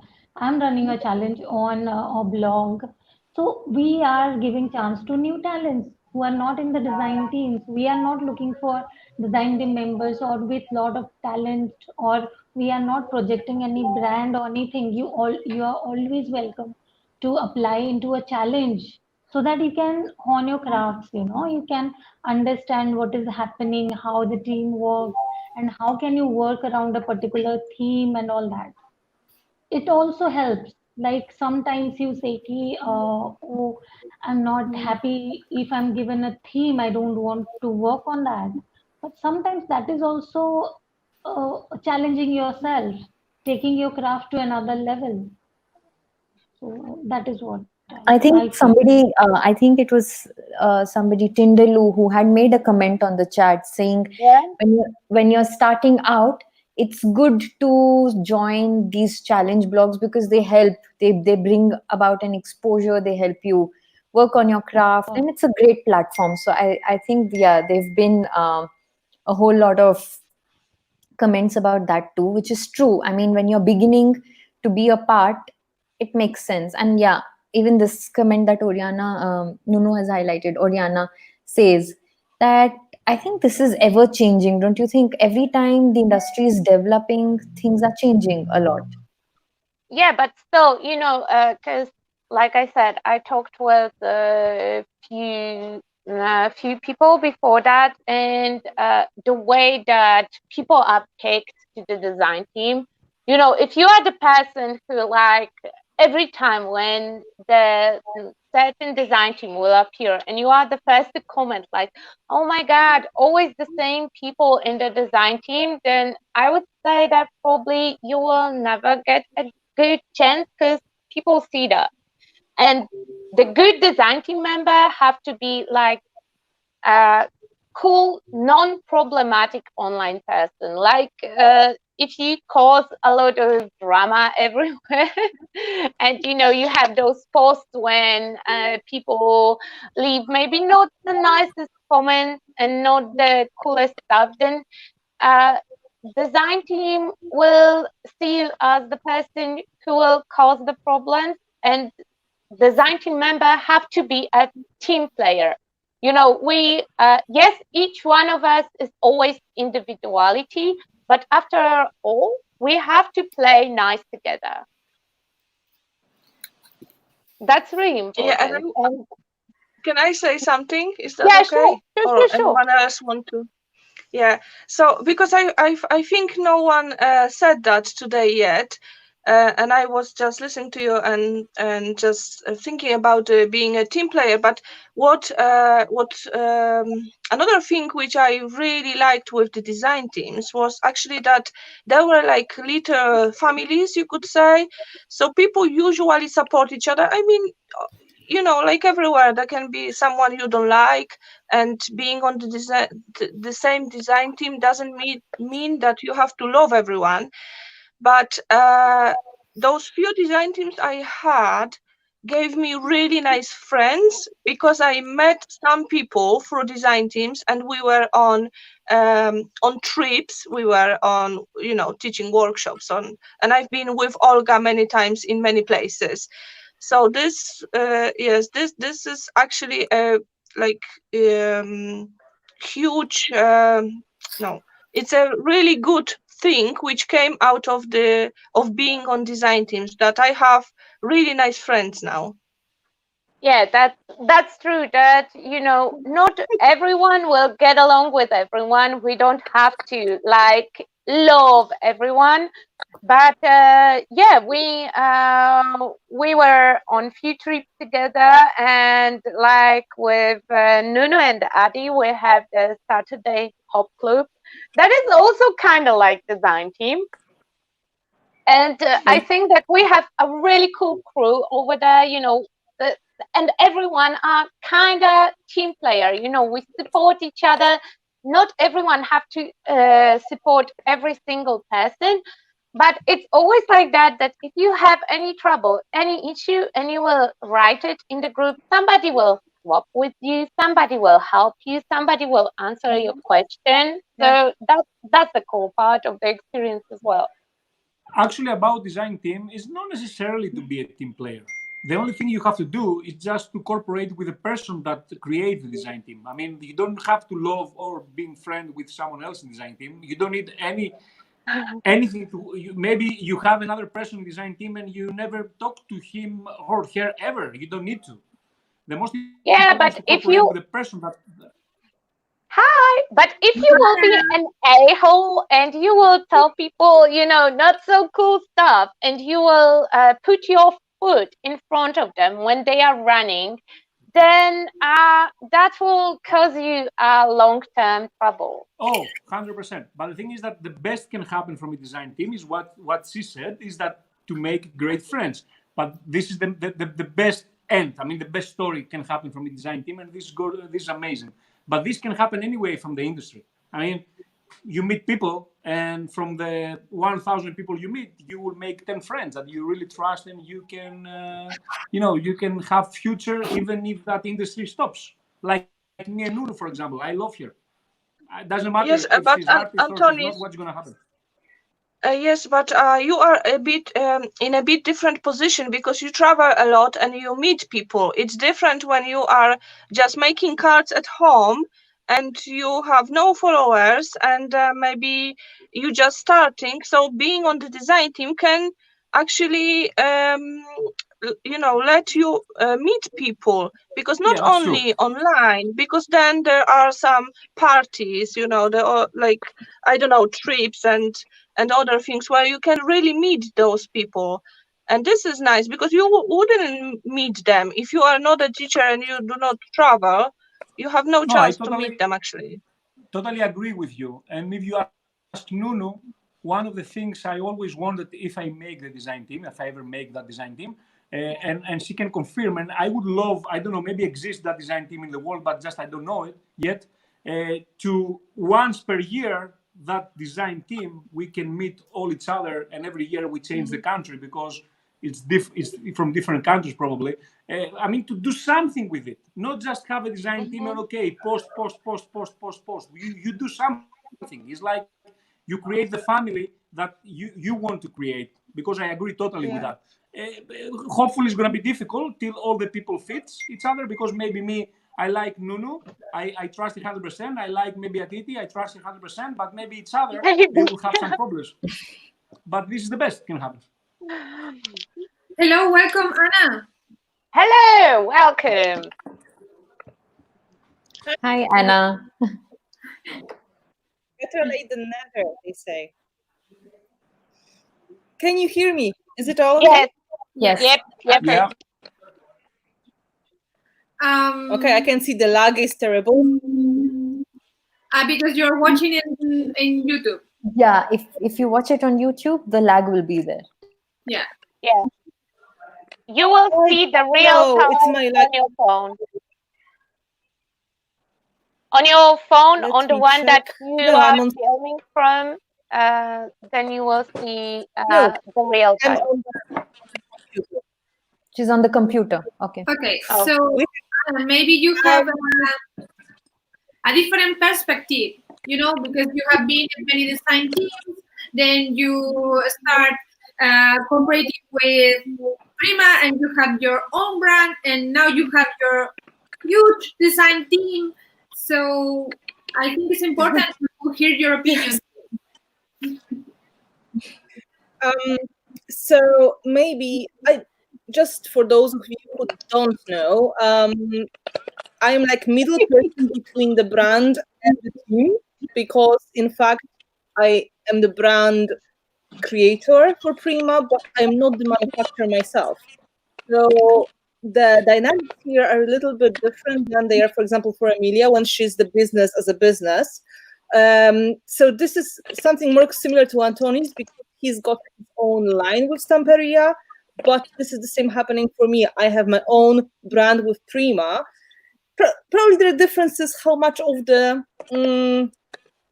freedom we have with what we can do with that, and this is all a little bit different. I have total freedom with my choices of the team. I have total freedom with my decisions, what I'm doing with the group is picked by me. But this is because this is the agreement we made with Prima. They have their own team, and I have my own team, and we don't overlap. And there's a reason. The reason is we want to show as many possible versions of using the product as possible. So I always pick more grungy, more edgy people for my team, where Prima is always more mainstream, flowery, and girly. And I think that makes a lot of sense. And that was one of the girls said, I only put here bits and pieces because I'm really late. You have to really consider where do you want to apply, because there will be some glitches on the way, there may be some restrictions, and they will be looking for different people. And I know many people do that mistake, they just apply everywhere, and they even sometimes make mistakes such as they apply using the same application to the companies. I didn't even change the topic on the top of the email, and this is really depressing when you see the email and that was sent to your competitor before, for example. And how do you feel? Like, But Noneka asked me about my own design teams before, and I had many. And this is how I started my, I would say, career in this industry. And I started officially my first design team, I think, in 2010 or maybe 2009. Quite short after I started doing any kind of scrapbooking and mixed media, because at that time mixed media didn't exist officially, didn't have a name. It was just some kind of strange thing that was happening. And for me, I was one of the first Polish people that made international team. And that was a really big thing, and I was so shocked. But for me, that was like a no-brainer. I was in the beginning of my road. I didn't plan anything. I didn't have in mind that I'm going to do anything with crafts or arts as my career. It was just for fun and to check myself. And as Antoni said, this is huge boost of your ego. This is giving you the confidence. People say, yeah, go play. We are happy to watch you. It gives you the ability to feel that, I'm quite good at things, I can do something. And then you're able to explore because you get new toys, you can play more, you can develop your talent if you have one. So it's easier for you to get on other fields that you probably would not explore because you would feel like, I'm not sure this is for me. But if you get something in your hands, in your box, and you try it, you discover new things. So there are huge benefits in that. There are huge benefits in making connections and friendships, as you said, because you start meeting new people, and you get into different collaborative projects. So you learn from each other, you learn how to be a team player. You get a lot of skills that you probably are not able to get outside of the team. You are supposed to be professional. Even if you're a beginner, you're expected to be professional, so you try to behave you're professional. So you learn. So this is how it is. You just, yes, I will do on time and, like rabbit with the ears up. Yes, I will do it. Yeah, and I have a these question. Are the good things. Because you are the perfect example how, the good person and the good team can make a difference. Because I remember, would you believe all your design teams? Probably you don't remember, but I do. And I remember that any brand that you choose to work with, you both grew. You picked the Tattered Angel and they gave you a nice boost, but you also make them really big. Then was the Colorarte and then was the Prima. So I have a question. How did you pick those teams? How did you know that that will be the perfect fit for you? That's a very good question. And I think that would be important for a lot of people. First of all, sometimes people just luck. Because luck, that's true. You have to be a bit lucky in your life as well. So to be lucky in the right place in the right time. And I always say that it happened to me. But my key was looking for the things that I really wanted to use myself. And I'm not going to lie. I was invited once, I'm not sure, for 1 year or 2 years, to be on the team think there's not a big problem to say. I was on CISIX team, and because I wanted to see what is going to happen with me on the CISIX team, and soon I realized that although I had a commitment and I was doing everything I was supposed to do, it was not fun for me in the longer run because they wanted me to make simple things. Now imagine me making simple things. That is like punishment, honestly, because I don't do simple things. For me, making simple things takes longer than complicated things. So, because I have to think twice as long what to do.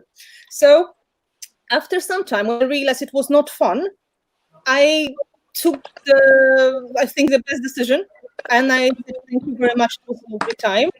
And I hope you enjoyed my project, but I think I need to do something else. And this is how I managed with that. And the key was, I was not planning to do this as my career. I was doing that as my pleasure.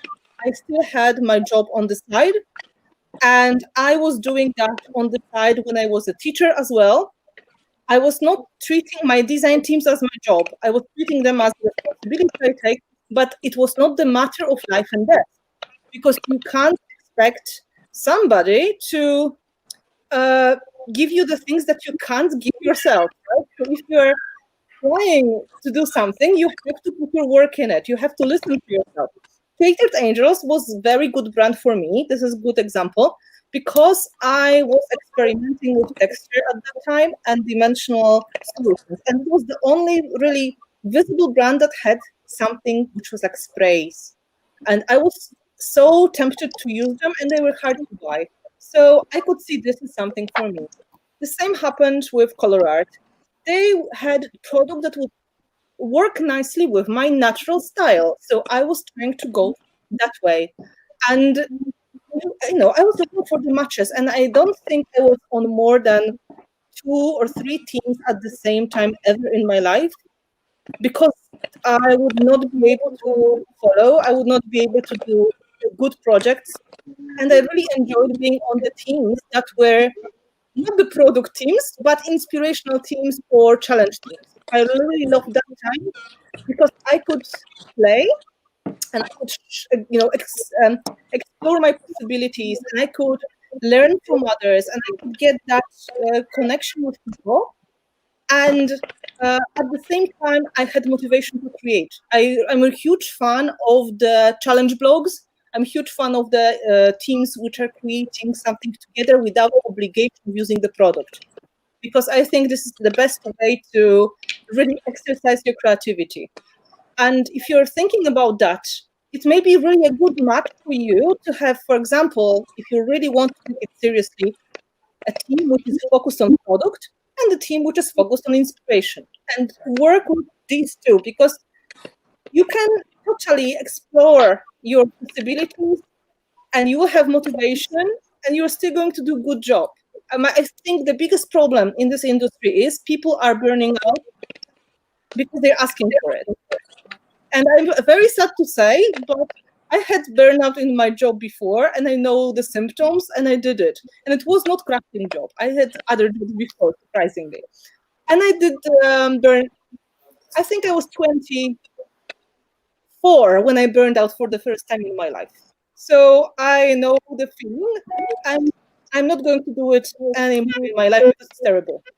And I can see some of the girls and boys, they're taking so many responsibilities just because it's so easy to say yes, and because of the boost of the ego, and because they are so enthusiastic, without thinking what is going to happen with them, with their life, with their commitments, with their family, with their job, whatever they have on the phone. They think they can pull it, and they usually are able to pull it for a year or 2, and then everything starts to crumble. And I see it in myself as well, but I'm able to react, hopefully. But I also see it in a lot of team members of different teams. And I really know people because I travel a lot, like Antonis does. I talk to my students. We discuss some things in the classrooms. People struggle with that because they don't think about like the mental hygiene, you know, like having the flow of the creativity and rest in their life. I'm a workaholic myself, so it's very hard for me to stop working. But I force myself to stop. I do things intentionally to take myself away from work so I can rest. And I can see that would be probably the biggest problem with most of the design team commitments. And I really mean it. You probably won't take my word seriously. But you can't be on too many teams longer than a certain time and do a good job and feel like you still have a voice. You will lose your personal style, you will lose your voice, you will feel that you have nothing to say, you will feel that you lost yourself like somewhere and you are exhausted, you feel disappointed, and this is all happening because you didn't plan things right. And this is not in any way, this is not a failure, it's just a mistake that you have to fix. And this is the lesson a lot of people should take, because I'm in this industry probably the longest of you all, and I have no idea how it happened. But in real life, when you go that far, you have to see the points when you have to stop things and start something else.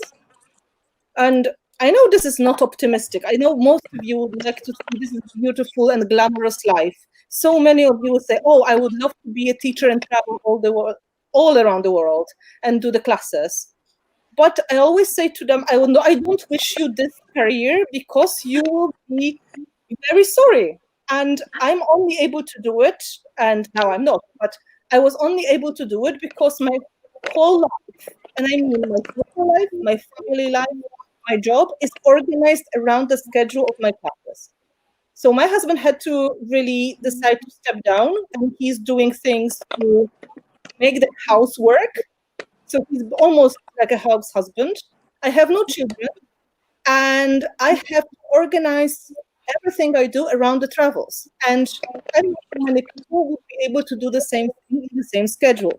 But you see the nice things, you don't really see the downsides of it, because you even if I try to tell you, you don't listen. This is how it works. And the same is with the design teams. You see the— Can I say something? Yes, Antonis, you should. Yeah, sorry to interrupt. No, just for me, it's very interesting now, listening Anna, because I never had the chance to talk or listen to her. I mean, even I don't know anything. I just know her as a person, and yeah, we never met people talking, and also I mean, this is a global thing. So the people talk, I talk. I mention a lot of times in my class, Anna, when it's time about gesso and something has to do with gesso, Anna would came in my mouth and say, because everybody asks gesso, and gesso I always say is like 100 years ago, but Anna came in this industry and just make something different. Anyway, so the thing what I want to say is that for me the most important and most interesting in this moment is that actually, besides that we are totally two different persons and we work in two different companies and probably we don't have any interest between each other, she just says exactly what I said and what I believe. I mean, look at it. It's very simple. First thing, when she started talking, one thing I recognize for Anna, she believes in herself. I said that for all the people, you must believe in yourself. When some people, I don't know them, but when you apply in 12, 20 design teams with the same email, that means you are so desperate for people to recognize you. You don't believe in yourself. So this is the first thing, right? So then when Anna said about I am between my design teams and the people in the company, and I have the full control. This is what means also to believe in yourself, because you can have maybe in your life the chance to cooperate with a company, but you can lose that chance, or you can be under them if you don't believe in yourself and you don't stand for your rights and for your beliefs. So everything at the end.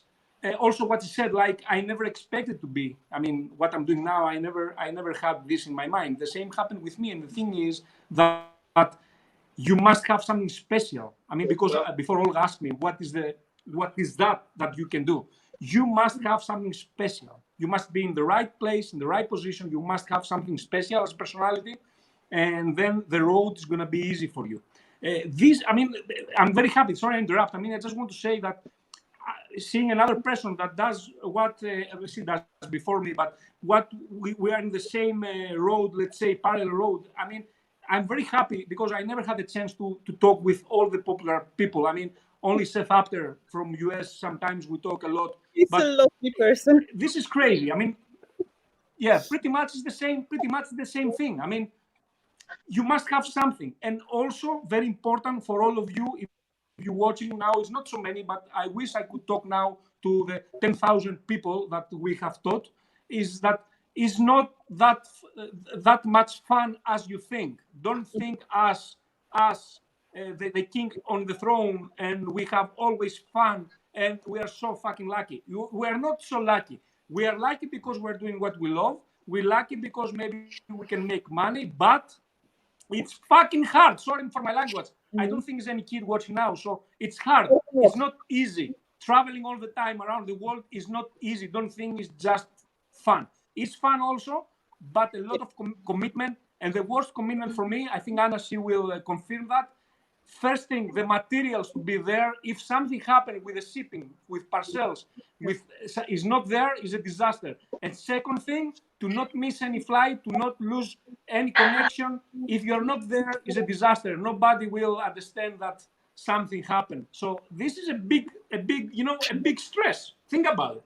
So that's all. Sorry, I interrupt. No worries, Antonis. That's very right. These are the downfalls of the teachers to have these things in mind, and I had to learn to be organized because I'm naturally not organized. So that job demanded that I will have everything under control and on schedule, which was hard. But when it comes to design teams, I think people, the biggest illusion they have is it is possible to have it all. This is possible that they can do so much, and it's probably the matter of confidence. But the reality is you have to be realistic, and of course it's the easiest to learn by burning your own fingers. So if you feel that I'm not holding it anymore, it means you have to make some decisions, and I made them myself. I was in a design team for 2 years, and I was there. I don't know why they picked me, but they did. I just applied, and I was thinking nobody wants me and my black flowers, right? But they did want me at that time, and I was excited, and I could do the things that I never had the chance to do before. But on the other hand, this was not easy team to be on. Not because of the people who were lovely. People are lovely. They're absolutely friendly. They're a very nice group. But what I think Olga was mentioning that summer, I was just with one ear because I was busy. She said something about deadlines which are accumulating and books being shipped very late and all these things that you imagine that should be easy to organize, but from the point of view of manufacturer or from even the brand person, they're impossible to control. We make so many schedules, and this is also important information for you if you plan or you are in the team.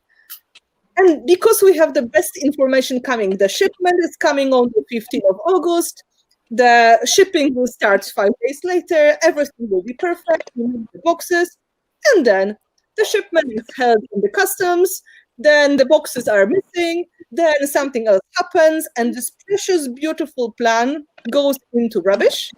And instead of having a month to prepare for the show, we have 2 weeks. And it's very hard to ask people as a design team coordinator or a brand owner or even a brand to say, listen, guys, we only have 1 week and we have to do miracles, right? Because, they have family, jobs, commitments, and you feel like the worst person in the world asking for it. But on the other hand, this is your life, this is your business, and you only can hope they have some time and they're able to do it. Because it's a huge stress.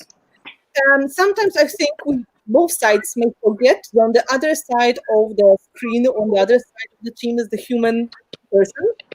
And we have our own problems. And I believe the biggest thing is to find a team that is going to treat you like a human being, so you can come and say, listen, I have a problem with that, and can we change some things around? And they're going to answer, yes, we will try to work around this problem, no worries. And the same, you can go as a design team person, like a coordinator, and say, listen, guys, we have a shit coming this way, and it's not according to the plan. Can you help? And these guys will jump on board and will say, yes, I can. And then so somebody says, I'm sorry, but I have my family celebration and we're going to Kansas. There's nothing you can do, right? So you have to accept that. And this is like mutual agreement. You have to remember the human beings on both sides. Yeah, that's what that's what I was trying to explain before, that people applying for a design team is amazing when this is your hobby and you are in the design team, but you have to keep in mind the other part, the brand. This is their business.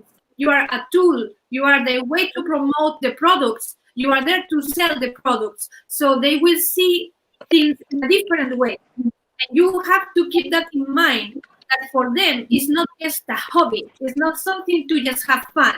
This is business.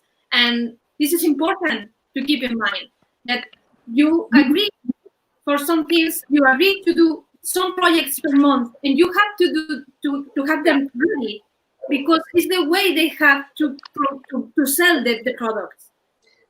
It is all very, I don't know about all the teams, but I was design team coordinator in the past for the teams that belong to somebody else. And now I also have teams. And it is very complicated process. Like if you have the schedule, you try to do everything. It's hard to, you try to do everything to make the schedule work. Things happen, right? So it's good if people are able to understand and try to work in advance.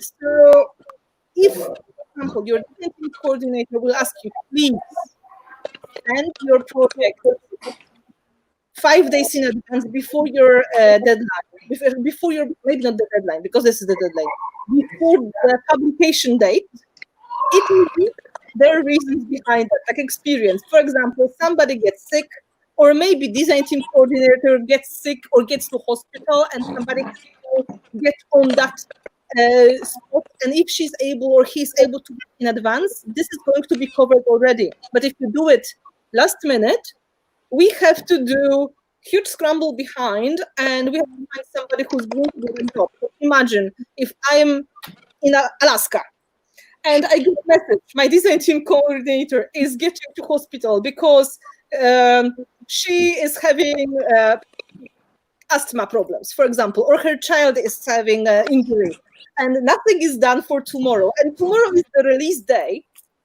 because tomorrow we have to launch the new projects with the new products. What I'm going to do on the plane to Alaska, right? I'm going to jump out of the plane. I'm going to sit on the airport and frantically work on my phone and on my laptop to put things together. And this is the reality of what is happening behind the door of the design team. So if you, that's true. There was a comment from somebody saying, if there is agreement, read it before, please. This is like the most important thing. We put everything in purple and sometimes in bold, so you will see how that works, because you will have very clear rules. And as long as we both stick to the rules, it's going to be easy for both sides, and your experience as a team member is going to be successful, easy, and not stressful. And for other side as well. So you give the space for others to have problems. So next time, if you have a hard time, we are able to feel for you as well. So that makes a lot of sense. And when accidents happen, this, this time between publication and sending in gives us some wiggle space. If we are late, we still have something to put in there. So I don't know how many of you, but it was an awfully long video. I made a video once, very long, what to do and what not to do when you apply for design teams. And yeah, I think it's in the description box. It was too long, but I made it into the topic. And it was all from experience, like my own experience and what I've seen when people apply for design teams. And there were some examples, like people are not realistic. They are not reading. They are expecting things to be different. They don't think that maybe better planning is going to help them a lot with the future commitments. It's not like a job, but it's almost like a job. And you are not paid with money in most of the teams, but you are paid with product, which is also expensive. And depending on the team, you can get a lot. If it's going to be, for example, long-term, you get a lot of the product for a longer time, or you can get smaller packages more often. If this is not working for you, if you feel your work is worth more than the product, that is worth more than just the exposure, you should not be applying for the team. Because this is how it works. This means that you are on another level, on another path. You are probably, you should supposed to be independent artist who is going with their own rules. And design team is not something that you will enjoy. You will have bad feelings because you feel like you are not appreciated enough or underpaid, or you don't have good time because you believe that you deserve more. But the reality is, a lot of brands, they're not as big as you think, they are not as rich as you think, and they don't have as many possibilities as you think, and they are not going to offer that much as some of people will expect. Because there are two reasons, and I'm really open about these things because I believe some people just need to hear the reality. If there are people who are okay to work with products just for the pleasure of it, just for fun, for the challenge, because they don't treat it as a job, as a career, they're treating that as a side hobby or something they do for relaxing or for fun, the companies will pick these people, of course, because they are easier to work with. They're not such a big investment. And many times in the companies, it happened that even they invested a lot of product and a lot of effort, people disappeared very quickly.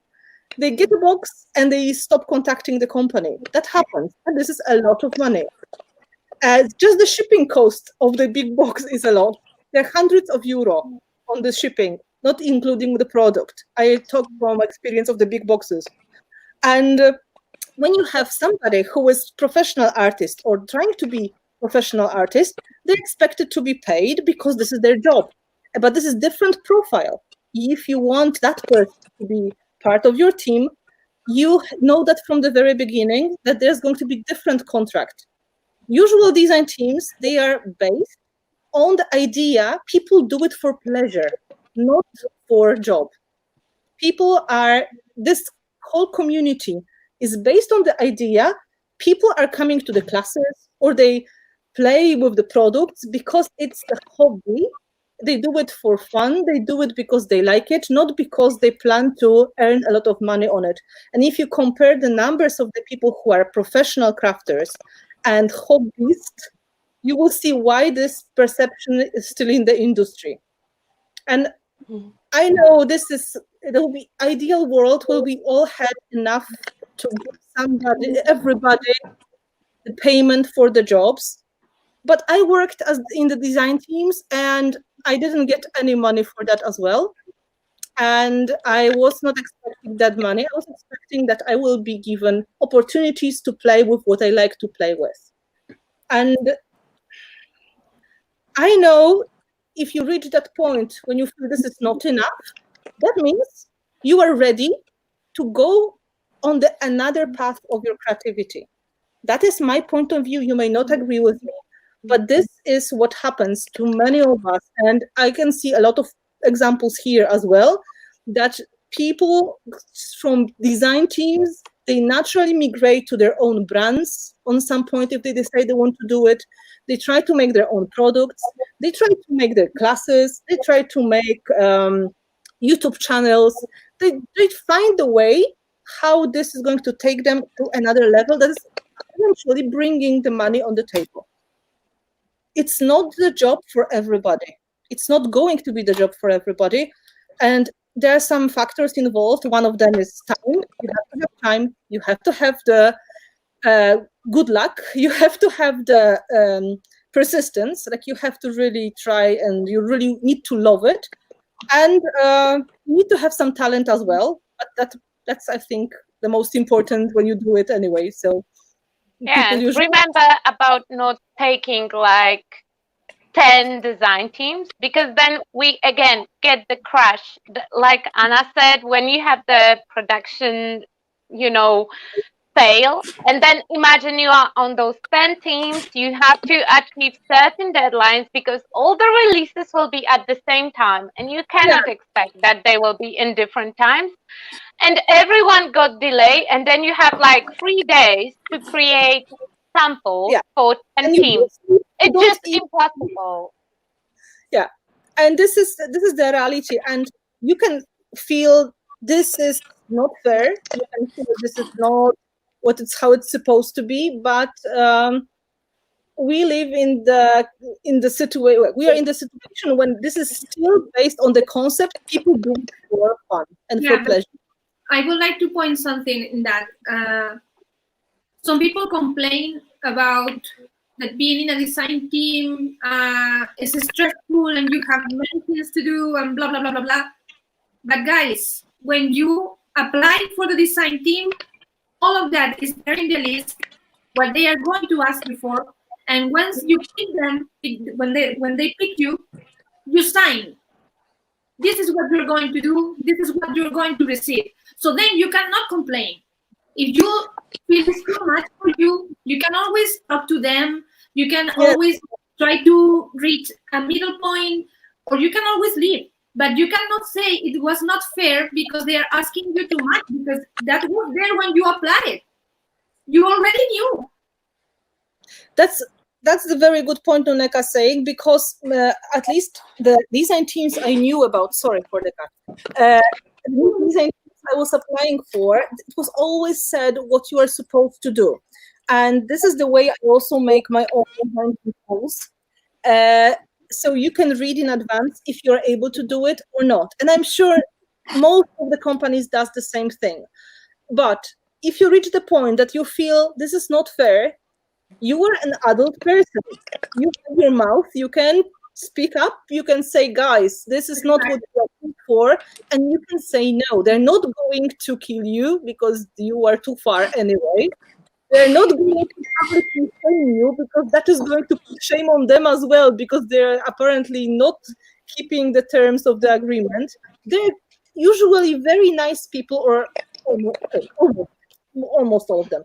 Let's say, we presume they're nice people and they want to get the mutual agreement, right? So that means they will say, okay, yes, you're right. This was maybe too much. Next time we will organize ourselves better. Or this is too much pressure. It's okay. Do you need a break? I can't even, I don't remember how many times, but we had situations in our teams, and I mean a lot of teams in my past, when somebody was coming and saying, listen, I have this and this happening in my life. Is it okay if I will have a break for a month or two? And what do you think the answer is? The answer is, sure. We will reorganize ourselves around that problem, because next time it may be me, next time it may be the other person. We have families, we have commitments, we can break legs, we can have different things going on, or we can have a very bad time because we are having some kind of depression. It's all happening. So if you play fair with everybody on the team, if you're a good team player, the team is usually very good experience for you, because other people are playing you the same thing. And this is my experience as well. When I pick the team, and we always do it together, so we have an insight, we avoid people who are well known for giving a lot of drama, for example. Why? Because nobody likes drama. Nobody likes the tantrums. Nobody likes the situations when you have to, sit and rub other people's back all the time when we have the job to do. If you know that somebody is naturally very emotional, I'm not talking about anybody in particular, of course, but somebody may be very emotional, and it's not great team player, and you have somebody who's equally talented, maybe a little less known, a little bit less known, or maybe not as strong on social media, who would you pick? That is kind of natural that you want to have smooth job to do with all these people. You don't want to have somebody, because they say, one rotten egg in the cake is... I have a question, Anna. I have a question. Why, if you have met so many people now all these years, and you know a lot of artists, why, if you want to have the smoothest design team ever, like I want when that starts, I don't know, I'm too lazy to start it, but I will do it at some point. But if you want to have the most smooth family design team and atmosphere and everything, why you don't pick your people anyway without call for a DT? I mean, why you have to call so everybody can send to you and you just don't pick? Because I did. She did last year. Wait. I mean, maybe she did very well. But I'm just saying, I remember that she used to call for DT. But Nunux knows, for example, that I don't want to call. I want people that I know and I can trust, and I feel that they can work together. So the answer is, I will tell you from my experience, if you make the call, you always have the risk of getting people that may be possibly troublemakers, because they may be very talented, but you are not able to pick up enough the information about them if they're going to be good team players. Exactly. So this is the risk. But if you don't do the call, sooner or later, people will be very demotivated and very unhappy. Because if you are going to pick up by hand all the time and do it year after year, they're going to feel they never have a chance, because you keep picking people you know already. And what to do to be known? Oh, this is a problem. What to do to make friends with the right people to get in? It's almost like politics. Nobody understands that unless you are inside, right? So this is not, I would say this is a tricky thing. Like this year we decided to make a team call. I think I could see that coming. What you said. Here we didn't. You could see how many, I love my followers. I love the people who are getting in touch with us, but we are not able to have eyes everywhere, and we may not able to find somebody who is there, but not being too lucky with being visible. It may happen. You may miss a talent, as Karen said. And sometimes I have the feeling that the most talented people are the most shy people as well, because they are not believing in themselves enough. And you just hope they're going to show up, but they don't. And then this is the right moment to do the handpicking. You go, and that year you go and say, listen, I'm watching you for so long. Why you never applied for my team? I can see you're doing a great job. And then they said, I never thought about it because I'm not good enough. You feel like, really, right? But this is psychology anyway. This is what we say. And on the other hand, you get design team call, and you have usually a group of people you recognize and a group of people you don't recognize. And then there is this trick and finding the information. What I'm trying to do, I always keep a group of people from the previous years. So people that I know they're going to pull the team, and they know the rules, and they are good team workers. And they already, even if we are late with something, for example, the product is missing, they're still able to make something from what they have, so we don't have a disaster. And then I add a few new people, like the new blood, right? So this way, it works really well, because you can see the dynamics of the team already. You get into the group that knows each other and working with each other already. So you can see, this is how we play. We play nicely. We are friendly. We help each other. We try to be professional, so we don't bomb you with too much information. We just do it this way. And then the new players come, aha, this is how it works. And they usually try to follow the same rules. So the hardest is to start the team, Antonis, and to make the first one. Because you have to pick all of the people from the beginning. And this is how it happens. That's why when I even had a call, which is, by the way, happening now, we just opened today. Great day, huh? And I apply. You're welcome. What happened? I won. We always have the You can pick him. You made a commitment. You have to pick me now. You cannot say no. Wait, no, don't pick him. Don't. He just said that the team is not about being a team player. It's about you said it like 20 minutes ago that the team is not about being a team player, that you don't have to team play. So I believe that. Yeah. Yeah, so I said that it's very nice. It's very nice if you have a good family. It's very nice if you create a good friendship through the DT, but actually a DT can work if any individual can cooperate with me in a nice way. If they cooperate each other, doesn't really matter. Of course, I don't want anyone in my DT talking crap about behind the other people's backs. And this is for me, this is the number one. I mean, this is I kill that person. This is the most I carry. Oh, guys, when Antonis is making design team call, make sure that you know what you are doing. Yeah, exactly. Make a life insurance. Make a life insurance before.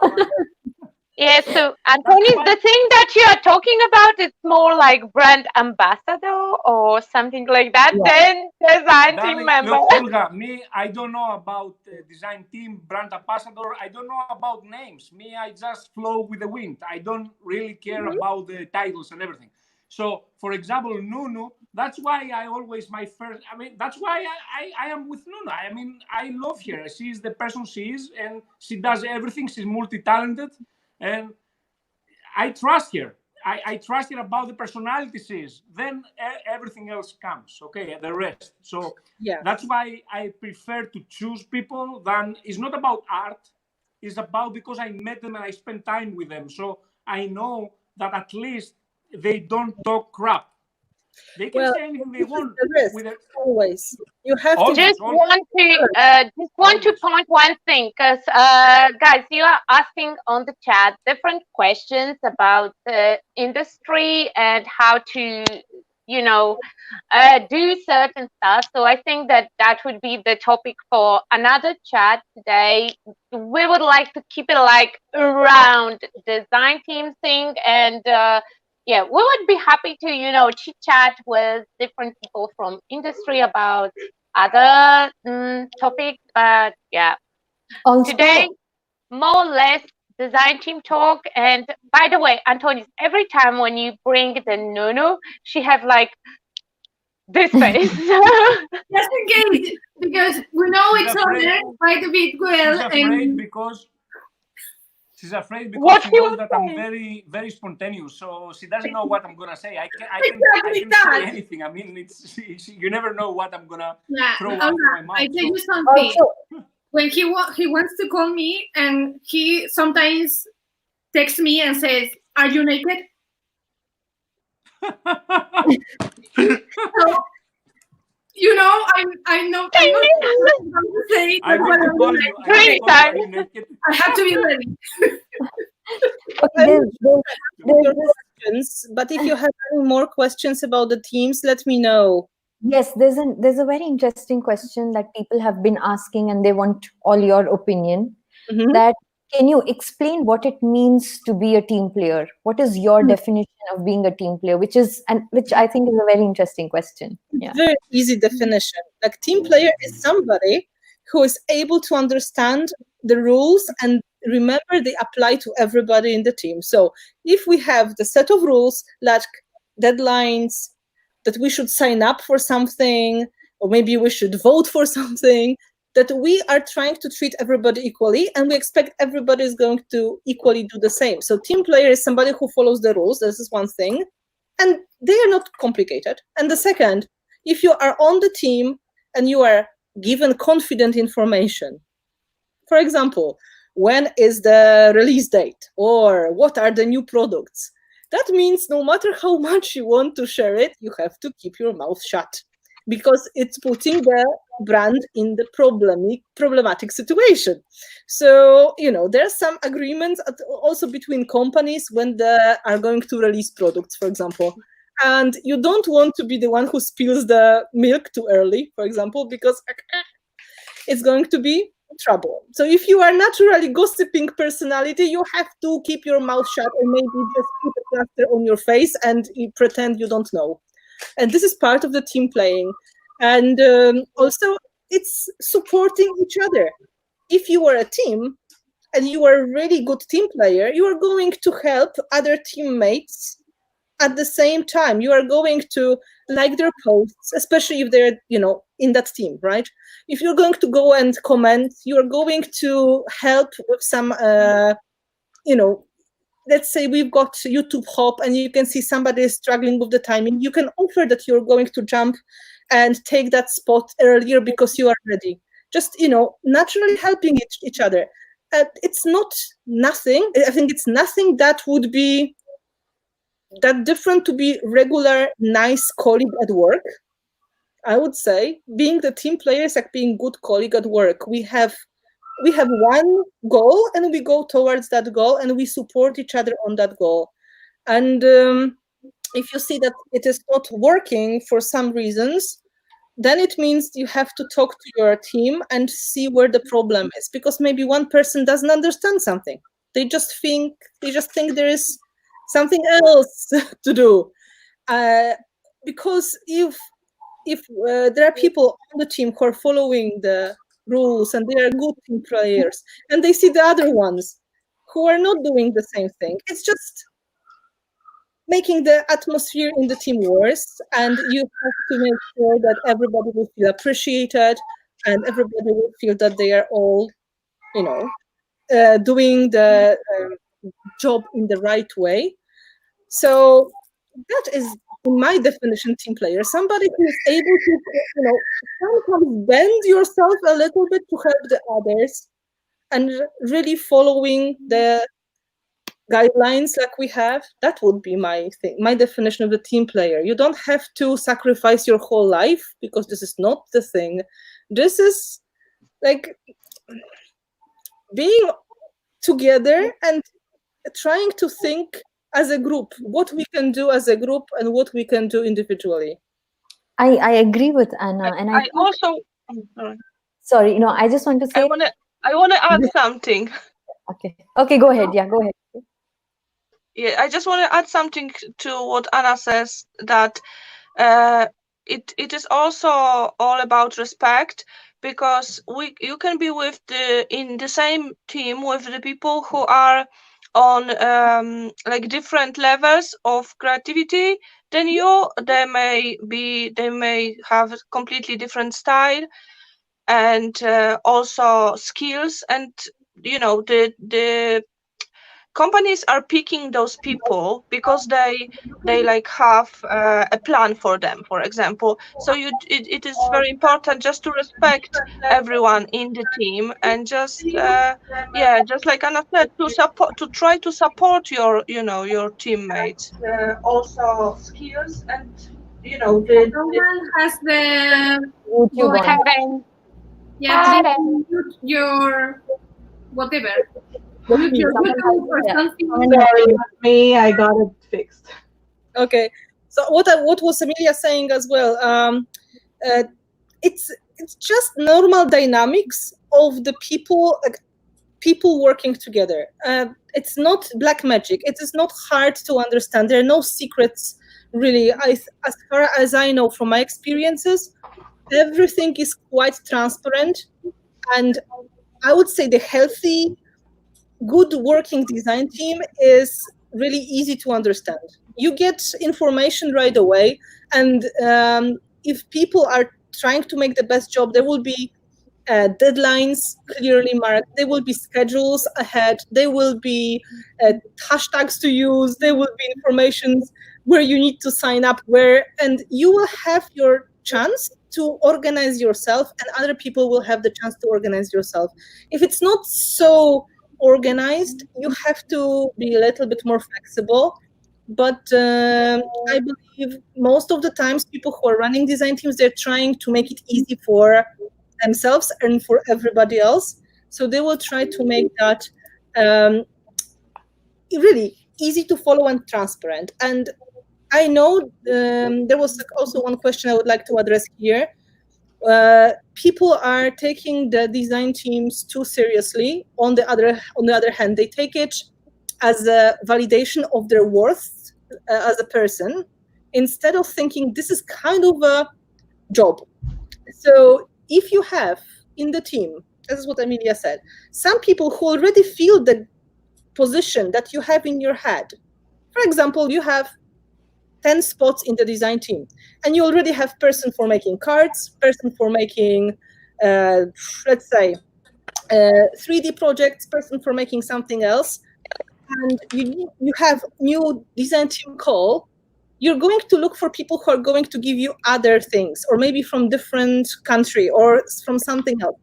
And if you only focus on this is only about me and how my project look like, and you forget on the other side of this process about finding people that are going to fit the empty spot in the company, or finding people who are speak a certain language, or people who are going to be able to make video in a certain way. You are putting too much pressure on yourself again as a person who is applying. So I've seen many times people say, oh, I tried one time and it didn't work.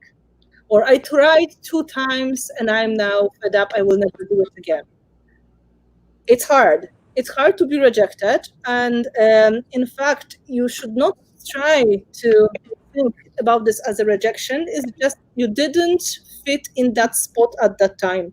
And this is the healthiest possible description of what is happening in design team applications, because there are certain spots, and most of the times the companies will look at them like, we have to fill these spots, and there may be wonderful people applying, but they're not going to match that spot, and no matter how flexible you are not able to take that person on the team. You are not able to take another person like that because you already have somebody. So if you keep that in mind as a person who wishes to join the team, if you keep that attitude that this is much more than just your talent and much more than your personality, there's much more behind it, it's going to take away a lot of pressure off your shoulders. Because I think people take too much of the pressure on themselves, and this is one of the reasons they get so burned out and they get so stressed, and there's anxiety and there is drama and there is a lot of things going on. In fact, it is just a very complicated process, which is more similar to job application than validation of talent and the contest of the talent. Because this is not exactly the contest of your talents. It's not even beauty contest. This is much more technical and much more, I would say, organized. And it's also honestly heartbreaking for the people who have to pick.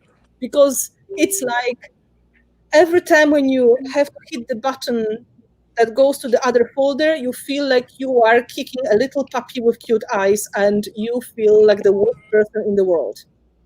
Because there are hopes, there are lovely projects, there's so much happening in that application, and you feel that you are just going to die, hitting again the button saying, no, thank you.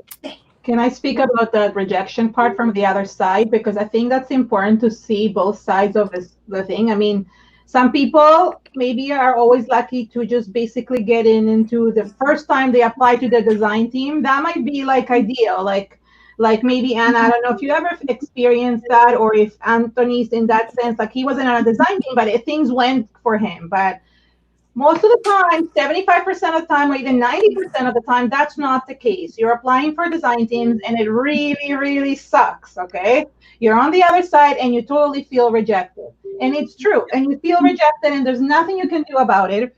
But I found that, I mean, when I applied to the design teams I really, really wanted, I applied many, many times, even though I felt rejected.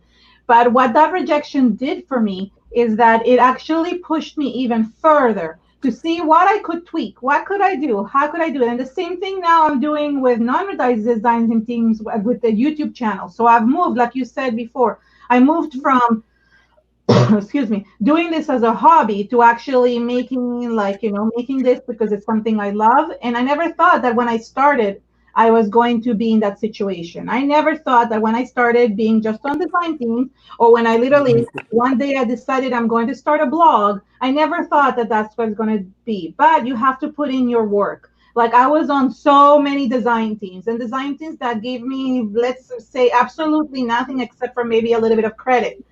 But I remember those because they gave me the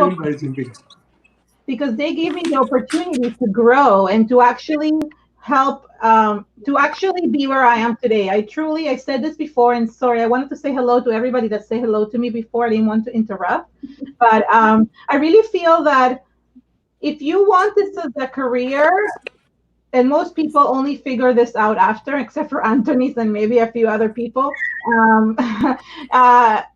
you need to put in the time. It's like, you cannot. It's like, even with any job, if you think about it, you're right. In other jobs, you technically get like a paid, but let's go with like your pay is miserable compared to. And if let's give examples with lawyers and doctors who, yes, maybe they have a huge salary, but you know how much loans they have to pay for and how much like money they have to pay for, and so they're making like just as little as anybody else who's starting in the position, but they have to put in the work to one day become the surgeon, one day become the prosecutor, the judge, or whatever it is, or an accountant. Everybody starts at a lower position and builds themselves up.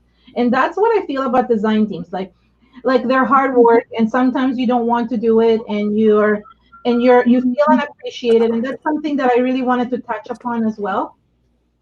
An appreciation. Like, I really feel that it would be great in an ideal world that every design team, like whether it's a company or somebody that owns it, and I'm talking about people that you're truly doing a lot of work with, that they actually, even a simple sentence saying, "We appreciate you. We love what you're doing. Thank you for working so hard." And I feel some companies do that and some companies don't. And those that do that have made me want to stay there because of it, because I felt appreciated. And those that didn't, they said, "You know what?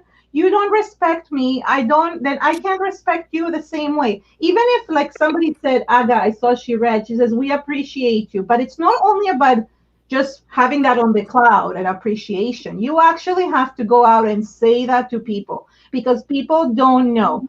Just because you're sending them products, it doesn't mean that that's your appreciation. Sometimes just a simple word saying, "I appreciate what you're doing for me," even if it's a small thing, I really feel that helps. And that's something that maybe if that changed with a lot of the companies in the industry, people wouldn't maybe complain as much about not feeling that they're not getting enough from what they're doing, besides the credit and the things. And yes. Sorry, just one thing, and you continue. Sorry to interrupt. I'm a specialist in interrupt. You are. I will be very probably for the people that are watching, and also maybe for you, I will be very annoying again, and I'm gonna say the same. I hear you talking, and I totally agree with everything you say. But at the end, we end up in the same conclusion. Everything is about how much we believe in ourselves, what self-confidence we have. Because if you are in design team and you expect what you're always waiting for someone to appreciate you. It's like, again, you don't believe in yourself. No, I'm not talking about that. I'm not talking about believing in my work. I'm talking about saying thank you for all the work that I'm doing, because I'm busting my ass off for that, right? This is what I'm talking. Look, this is what I'm talking. Is everything is about personality. For example, I know that the last 7 years I have been doing something good, right? I never expected, I never needed, even from my mother to tell me, "Oh, hey, my boy, you're doing good job." I don't expect. I already know that I'm doing good job. I I'm don't have not the saying need you have someone to to tell me. expect it. I'm saying it should be done. It's not that I should expect it. It's a standard of the industry in any job. If in any job, okay, even a doctor, you go to a doctor's office and somebody treats you well and does a really good job, it's just a standard to say thank you. I'm not saying, oh, my darling, so amazing, you did such an amazing job. I'm just saying thank you. A lot of Should people be like that. But a lot of should be people like that. companies don't. Should be like that. This is the correct thing to Correct. hear And and thank that's you or what I'm appreciate you. bringing This up. is how it should be. This is the best. Okay, Right. of course. But I'm just saying that I don't know. I'm being graphic. I mean, I say the same thing and the same thing again and again. I'm seeing everything in my life. I'm watching it from a perspective that everything has to do with the psychology. I mean, I'm like a psychiatrist. I don't know. This is the way I think. So when you say 10 words, I can see something behind. Not about you, but in general. But this, I think, applies to everybody watching about the design teams and everything. What's the reason to get in the design team? What's the feeling when you get rejected from the design team? Why you apply in so many... I will tell you something. Probably nobody knows, and maybe even Anna doesn't know. Once, when I started, I applied in Anna's design team. I don't know if she ever remember that or something. I did once. This is the only design team I apply. That happened because Vasilis, Anna knows, he told me back then, like, oh, you know, that artist. I didn't even know Anna. She's this and that, and she's, you know, she does a DT call and everything. And I said to him, okay, I should apply, okay, whatever. And I did. And I never heard back anything. Probably I got rejected. I didn't even care. You understand what I mean? Okay, number one, Antonis, like, let's be realistic. If you're talking about psychology, you're a guy, and guys who approach things way different than we're not emotional like women. I know. Okay. Number two, you don't have to compete against 20 million other women because you're just a guy. You have to compete against Seth Apter, Tim Holtz, and like 3 other guys. So it's really not. And there's I'm not gonna put down like there's a lot of other ones like then just wait.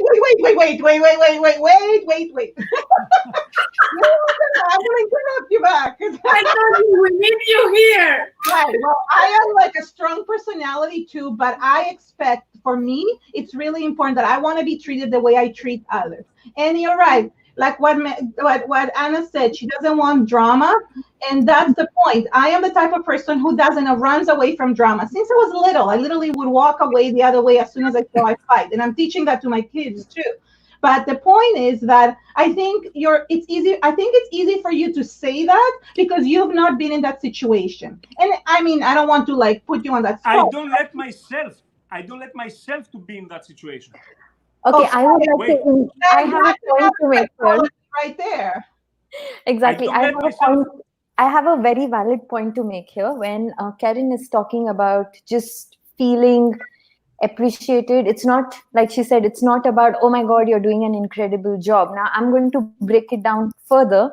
Forget being a part of team and not being appreciated. I have a question, like when you apply to a team, right? So you send in your application, and it's happened to me personally, and that's why I can talk about it, that you are asked to say, with your application, send in a project and a project video, whatever, anything. And I know because YouTube shows us views, my project wasn't viewed by anybody else. Okay, so it says 0 views. Of course, it was a project made for the DT call, and it says 0 views. It hasn't been viewed, which clearly tells me that my application hasn't been looked into. But I got a response saying, thank you for your application. And after a while, I got a response saying, sorry, but we cannot have you on board right now. And me, because of the YouTube feature, knowing that my project hasn't been viewed, how would that make me feel? I mean, let's not even get into being appreciated when you do the work. So I think what Antonis is talking about, that, you know, you need to be confident about your work, is on a separate level, because that comes in terms of competition. But what Karen is talking about, when it comes to at least being appreciated, it's when you are a team player. Either when you are a team player, you receive that basic. And I just felt like, you know, on from the other side, to not even be acknowledged that yes, you put in an effort, you sent us a project, but yeah, we haven't seen it. So I can have an answer for you, but it's not a nice answer, but it is an answer. So yeah, it might just clear stuff up for you, because from the other point of view, when you review the application, it depends on the team, because if it was a smaller team that you would expect a little bit less applications, then I would say that it have been overlooked, and it's just bullshit thing to do. But if it's a team that have a lot of applications, like I would say Anna's team will have, today probably around 100 of applications, and it's just today. And, if you have so many people who apply, then before you go to those videos, you go through the pictures, and maybe just pictures didn't achieve it's not like I'm telling you that you didn't achieve the level, but maybe, somebody who were reviewing it just looked at the artwork and it was like, no, that is not the style that we are looking for, because maybe they were looking for clean and simple, or something that you are not doing, and they just look at the pictures and they were like, okay, nice artwork, but it's still not the thing that I'm looking for. Because you have to remember that you have two kinds of people who are looking through those applications: crafters who know other crafters, but you also have people who just have the list of the goals that the project or the person have to achieve, and they are looking and they're like, I don't know, clean and simple paper crafting, die cast. Nothing on those projects. Okay, next one. I just want to say one thing about Antonis is saying and about self-confidence. The reality is there are only very few people who will have the approach of Antonis that apply to the team, and they don't care that much. Right. Most of the people are different, and let's say this is women's world, and women are usually taking things personally, even if they are not personal at all, and this is the nature how it is. And it's, if you can separate yourself from the process, of course it's much easier. But after working so many years with people and being the team coordinator, I know you have to say things which Karen said, because this is just respect. And this is important, that from time to time you're going to say, guys, I love what you are doing, or go and like the project, or just show them that you care, because it is my job as a team member as well. I am part of my team. I am, of course, I am the one that is the leader of the team in a way, but it is also my responsibility to rub their back from time to time so they feel better. And I think has good point that it may be really discouraging to see that nobody even watch the video. But what Olga said, if you have to deal with, let's say, 350 emails, and you clearly know that you've got guidelines, I can't blame the person who's going to do the first cut. She or he is going to be quite rough, and we try every time. I hope we didn't miss, but from in the last years, we try to answer to each email saying thank you for the application, so people know we received it, because it's also a problem sometimes. And this is one thing. But then, if there are some certain points, it may happen that you won't be on the second level of the application checks, and not everything will be seen, and that may feel very, very bad. And that's why I underline, it's good to go with cold head, as much of with a cold head as you can have into this process. Karen mentioned that she applied to teams many times, and this is a very smart thing to do, because if somebody is applying year after year, time after time, this is clear message to the person who is checking that you really want to get on that team, that you are really following that group, and this is really something you want to do. This clear message that you are loyal to the company, for example, because you want to use the product, or you really dream to work with people with the challenge blog, they will notice. They notice that you're persistent, and they will remember your name, and they will find that, okay, if you're active on the social media, if you interact with them, they will notice you. And maybe this is not going to be a design team spot in the first moment, but that may be guest designer spot, or that may be some kind of other recognition. They will already, you will stick to their brain. And the more you do it, the more chances you have they're going to find you and recognize you in the future. And that is smart thing, but also this is very important thing. If you want to be part of this industry and be professional, consider to be professional, if you want that to be your job, you have to agree, you have to grow very hard as well, because there are many things that are going to be hard on you, and you have to decide that you're able to take the bad side of it as well. So it's not just the beautiful, glamorous side. There will be these downsides, and you just have to have thicker skin. And some people are not naturally very sensitive. They are. So that's what I want to say about sensitivity. Yeah. So I cannot turn those feelings off. And somebody saying for example, that I'm being aggressive. I'm not being aggressive. I am a very passionate person, and I can't turn those feelings off. I am who I am, and that's it. And like Anthony's thinking, well, you can just turn those off and just not care. I cannot not care about that. So it's kind of like exactly that. Like I am the type of person, and yeah, I know maybe some people can do that, but I'm the type of person who cannot do things that just half in. Oh, so sorry, I just realized somebody's message. That I cannot do half things. It's basically hold on. Oh, she's left.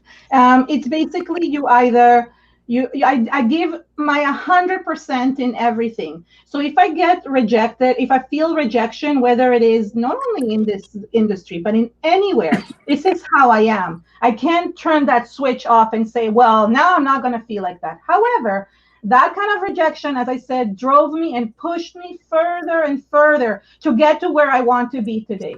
And it's same thing with like, I wanted to teach classes. I remember actually clearly, Anna, walking with you after one of the CHAs and saying, Anna, please. And I didn't know you. It was like literally on like the second day. And I was very forward. And I said, well, how do I do it? I was in the design team already. How do I teach? How do I do it? Because I know I feel confident in myself, but how do I do this? And you gave me I don't remember what it was, but I remember you giving me a really good advice. We were walking to the hotel. I literally remember this really well. And I just feel that there's many people, and this is one more thing I want to touch upon. There's many people that are going to help you along the way, and there's many people that will not. And if you have those people actually just kind of pushing you along and she's like, did you just scroll off the screen? So I'm like, where did she go?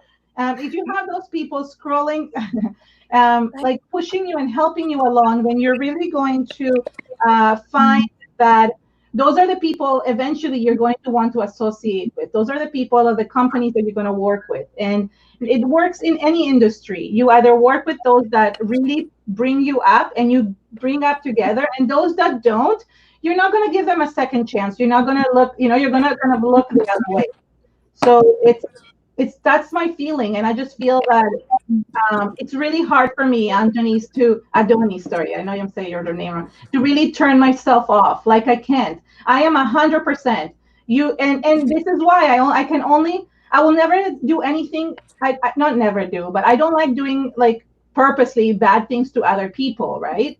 But I am very passionate, and I will like give my 100% in everything. And I think it shows that in the way that I live my life, and also in this industry.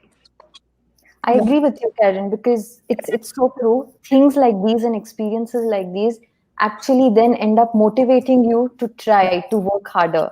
And coming back to the same point that everybody's been speaking, that we are people who aren't attracted to drama. So we take this more positively in a more motivating manner and work harder to probably be where we are today. Well, Gabby says that 100% for everything is a burnout is inevitable, but my 100% is not your 100%. What I can give 100%, that's what I know. I know my limits. I've learned over the years that I know my limits. And Oriana is right. I do have a Latin heart, and we are very passionate and talk with our hands, the same as the Greek. This is why I am Adonis. You're a good match, because we can like just go at each other.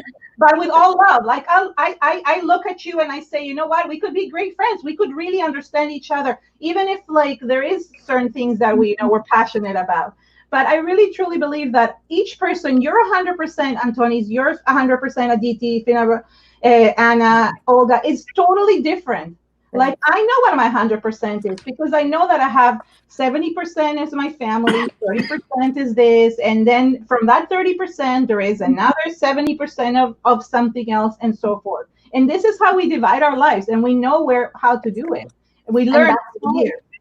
Just adding there, each one of our burnout level is also going to vary. I can probably take a lot more than Karen and I'll still be fine, and she'd be like, no, I'm not. So the definition of burnout really varies. Okay, go ahead, Olga. Yeah, I want to tell you that giving 100% is not necessarily will lead you to the burnout. No. The burnout is pushing the limit. It's over 100%. It's 110, maybe 120. When you feel that you don't want to do something and you still push it, like you feel that the design team that you are in is not good fit from any kind of reason. Maybe you are not willing to be exclusive anymore. Maybe you are not feeling the team. Maybe you are not feeling the product. Maybe you just made a wrong choice somewhere on the way. But you feel that it's not working for you and you still push it, and then you feel the burnout. Because giving 100% to the thing that you feel, to the thing that you love, and being just yourself and doing the best that you can will not lead to burnout. You cannot use up the creativity. More than you use it, more you get. The problem starts when you're pushing it over the limit, when you feel that you are hitting the wall and you still hit it. On some point, your head will start from, banging the wall. So as long as you feel like it's something that you want to do, then go for it and always put 100%. Why to go like halfway? It doesn't make sense. Yeah, Anna. What Olga is saying, and it is really absolutely right. This 100% that we are mentioning here is what also Karen was mentioning. You have to know how your life is organized and where are these resources you can move from one place to another, because we are all responsible for a lot of things, and as long as you are able to find the borders and the lines between your social life, your family life, your craft life, your job, and operate in that and being able to push them fluently to make it work, it's fine. But what happens is when you push one border far too far and the other ones start to break. And this is the point when you have to really decide about reorganizing. I was mentioning that before. I'm able to do that much because I have reorganized my life in a very unusual way. Most of people have completely different lifestyle to mine. People, usually they have different timing of doing the things. They have more scheduled things. I work in blocks, and I'm able to work around some things because of the choices we've made as a family before. And this was a matter of years of adjusting to the situation. When you are jumping on the new things and you are jumping into many pools at the same time, let's say you're getting there, you have very little time to adjust to the situation. And in the beginning, you feel like you are swimming, but in fact, you are starting to drown because it's too heavy. You are responsible for yourself, and you can't expect everybody is going to save you in this situation. You may have friends who are going to tell you, look, I think you're working too much, or look, maybe this is not good for you. But not everybody is going to listen. That's one thing. And the second, you are yourself. You have to act like you are able to feel. Like, I know when my burnout is coming. I can see it because I'm physically exhausted. That's the first point. I'm absolutely physically exhausted, which means I can't take simple task of picking what I want to eat for dinner. That means I'm close to burnout, and that means it is the moment when I have to stop and do something else. If you want to cry because you don't know what you should cook for dinner, it means you are overworked and you are absolutely getting to the point this is not right. And these are like symptoms you just have to learn to recognize in yourself, because everything connects with other things. If you are having a lot of pressure in your day job, and then you are still planning to do amazing projects as your hobby, as a part of the team, you have to give yourself a little bit of the space between, because you need to rest and then give the chance to be creative. You have to be flexible. And some people, and I'm afraid this is happening because we are so enthusiastic and so happy about things, and it's so beautiful, you forget about basic needs of your body and your mind. And this is happening to me as well. And this is when my husband is dragging me out of the house and taking me outside, so I'm far away from everything, including you people. So this is what is happening. Like, we have this moment that say, okay, no, we go out, and this helps. And you have to learn that, and it takes sometimes a very long time. And Karen? Well, Nuneka, you wanted to say something. Is it related to what she said? Yes. I want to say something else. So you say it first. I'll go second. Just two things. One is, I already told you before that in this industry, I don't know why things come all together. Like, you are fluent, like normal, your life is good, and then some things start and they come all together, and you are like, oh my gosh, and you have to pick that train, and you are picking all those trains, and then you are in a train without brakes. Yeah? So it's important. I believe that we artists are so passionate about our works that we sometimes forget about ourselves. It's exactly what Anna was saying. Sometimes I forget to have lunch. I start to feel different, and I'm like, something is going on. Oh my gosh, what's the time? I forgot to have lunch because I'm alone at home and I forget. So yeah, it's important relating this with the main topic. Being in too many design teams maybe is not a good idea. Well, so let me talk. I want to say something about that. One topic I think you haven't covered, and that's about leaving design teams, even if it's mid-term. That's something that. So we definitely know that. I mean, I've always been committed to staying on a design team, right, until the end. Even sometimes when my style changed and I needed to kind of work in a different direction, and I just made it work and stuck with it because I am committed. Like I said, I want to give 100%. But there was a couple of times that I literally had to say to the design team person, and it wasn't like after like 1 week when they sent me the products. It was quite a few months, 6 months, 7 months, 8 months.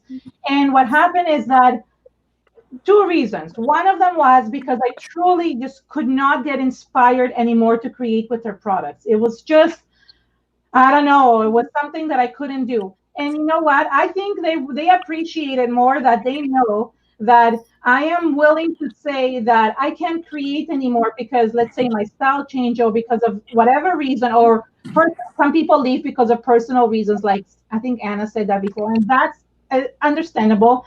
Over the industry, there's so many people that have come and go.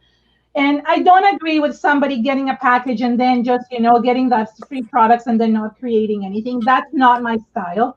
But there were many, and I saw that happening way too much as a designer. I saw that happening a lot, and it really frustrated me because then it would go and sell the products, and that was really, really wrong. But there were a couple of times, and this is where I wanted to be on another design team. Like, for example, when I wanted to go into the Prima design team, I was on a competitive design team, and I had to make that choice the same way people make a choice in their jobs. You're going to go with the job that is the right for you, the one that you love, and the one that makes you happy. So if you have to give up on another job to go to this one, it's like how I see design teams. I wanted to be on the Prima design team, so I had to give up on other design teams because of that, and that was okay.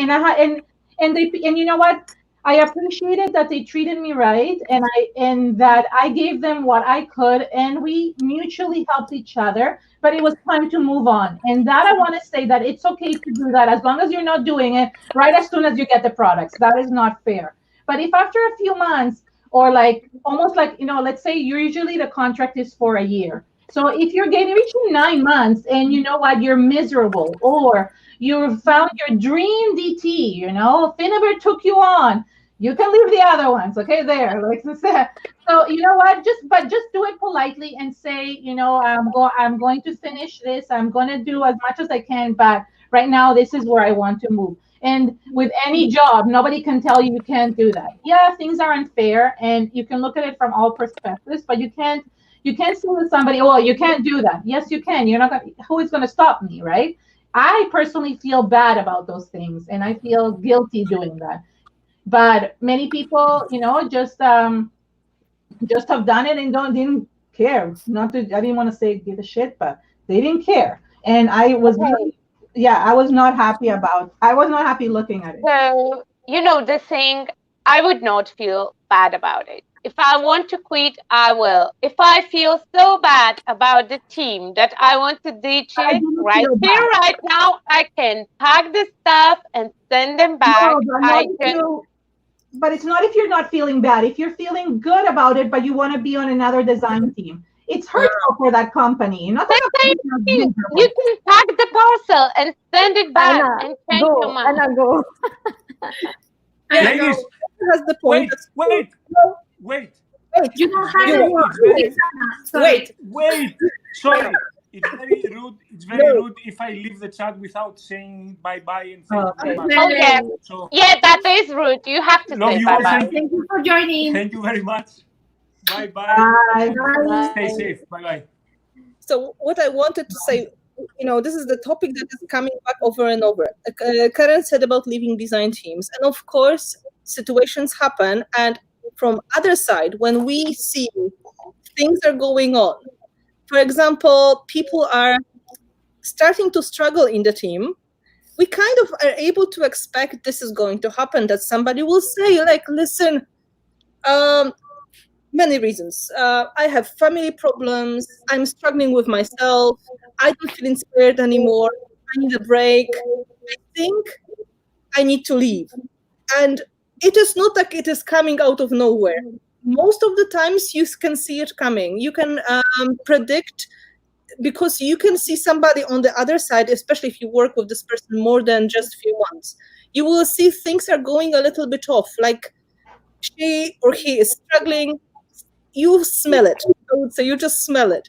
And if that is coming, it's maybe also easier for you to, maybe this knowledge is going to be easier, make it easier for you to go and say things like that, because we can't really understand without asking what is going on, because this is not possible. On the other hand, the design team member may feel like, oh, I don't want to say because I have the commitment and so on. But it's going to be a little bit visible. The bad thing is, if you really take on something and you are, as I mentioned before, you disappear after 2 weeks and you never answer back. This is really bad thing. That happens. Yeah. I was lucky, it never happened to me, but I know it happened, and I know people that happened to it. Bad thing is if you disappear without saying anything. Right. Right? This is bad, because you don't know. Other people are like panicking. Is she dead? Or like what happened? Right? What happened? I agree. It's happened. It does. It has. Yes. Cancer, the works I've seen.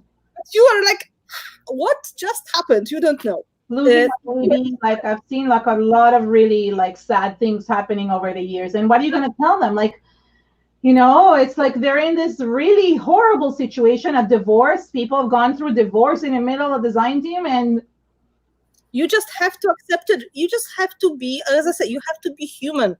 If you see that things are happening and that somebody has real problems, where you would be really very heartless person, or very business orientated without any heart, like in a bad way, if you would not do something about it. Most of the times the answer you're going to get is, okay, so let us reorganize. Maybe you can stay until that stage. So maybe make 1 or 2 more projects so we can reorganize, and then we will go smoothly. Most of the times there is no drama because of that. At least I believe there should be no drama. And some of the teams, they even intentionally take more people they need, because they know there will be things going on in the background. Somebody may get sick, they may get pregnant and have difficulties, they may get divorced, they may get all the possible things may happen, including natural catastrophes such as tsunami and hurricanes at the moment. I agree. Yeah. Yeah, so everyone, welcome Katya. From my personal experience, she's a perfect design team member, and I would say that probably Anna will agree with me. Katya she's always there, always on time, and she's always there to help other DT members. I was in few design teams together with Katya, and she was active on the chat and she agreed to join us. So welcome. Yay. Thank you so much. Thank you. Because many of you have talked about the balance, and that's the most important. I know from the fact when it's easy to burn out.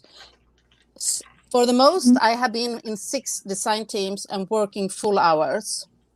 Yeah. And then it was not so difficult because I could manage it, but you must be honest to yourself to step down. That's the fact. To be true to yourself, and to be organized and like that. And people who joining the design team, they think it's like, wow, it's something special. It's not so big difference if you have a blog or a YouTube channel like that, but you're doing with certain brands and with certain products or a challenge theme or something like that. And that you must think if that suits you.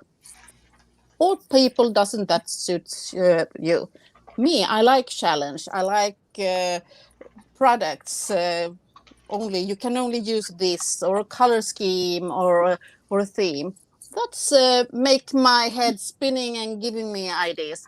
And I believe people are different. And that's what you must think about before you're applying to the design teams. Exactly. What kind of project? Because if you go to design teams that doesn't work for you, you will get burnout. Yeah. I believe so. The important thing is, from my point of view, if I am a brand coordinator or brand creator, I want my people on my team to be happy, motivated, creative. So in my best interest is to make sure my people are not burning out. They are taking care of each other, of themselves and of each other as well. So if I can see they're struggling with something, I'm trying to be soft. I'm trying to give them the space to recover. I'm trying to give them a hand, because when they are in good condition, if they are feeling well, if they are able to take care of themselves, they're going to, first of all, produce better projects. They will be happier, and the overall level of stress in the team is going to go down, which means less pressure on each person. So in fact, if you want to take it really like a person who's task orientated, one of your most important jobs, if you want to be on the team, is to keep yourself in good condition, because that will make your art amazing, your experience is going to be much better, and you are going to help others as well, if you want to think this way. But reality is, we want, maybe I'm idealistic, but I want people to be happy. I just want people to be happy and enjoy what they are doing and have great time. And I love to see the sparkle in their eyes when they create something, when they open the box and there's something they like, or they're sharing the latest project saying, look what I've done. This is the most beautiful part of it. But you can only do it if you still have energy inside.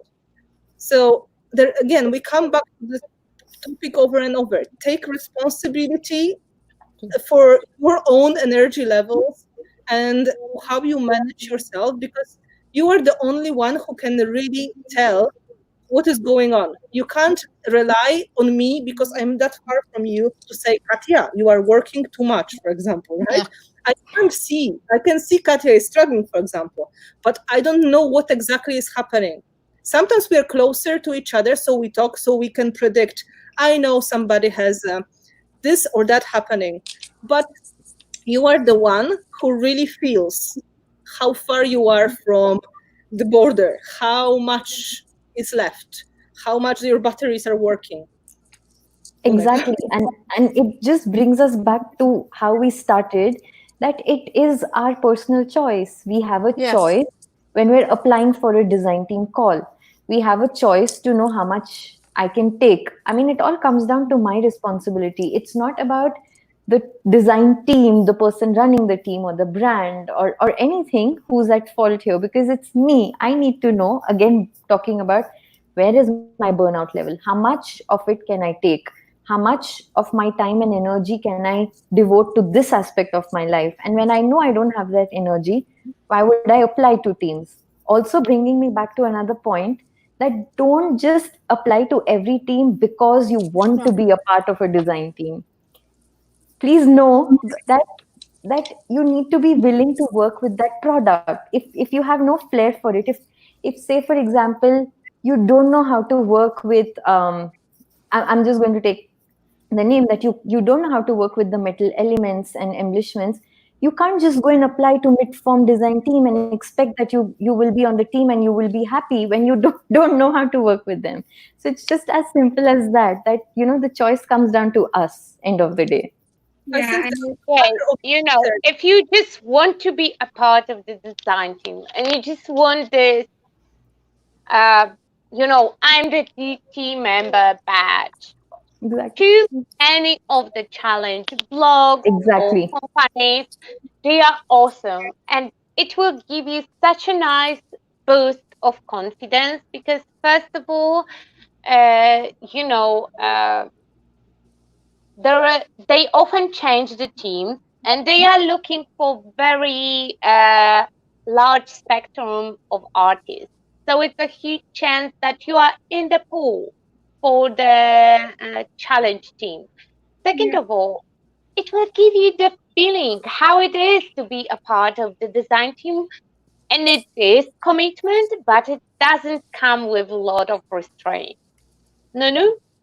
Yeah, I was going to say that two things. One is that Anna said that we need to know our own limits. For me, for example, I'm not a person that usually shows how I'm feeling.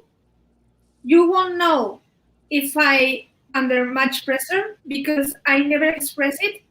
So I need to know myself so I can stop in time and not go under the edge, And second thing, don't apply for those teams you don't like the products, because it will be a nightmare. Imagine they pick you for some reason. You will be suffering for 6 months and it will be terrible. That's in first point. And then what Olga said, apply for challenge blogs or Instagrams like Nomadic Soul Diaries. You are welcome. We have the we have 50 people.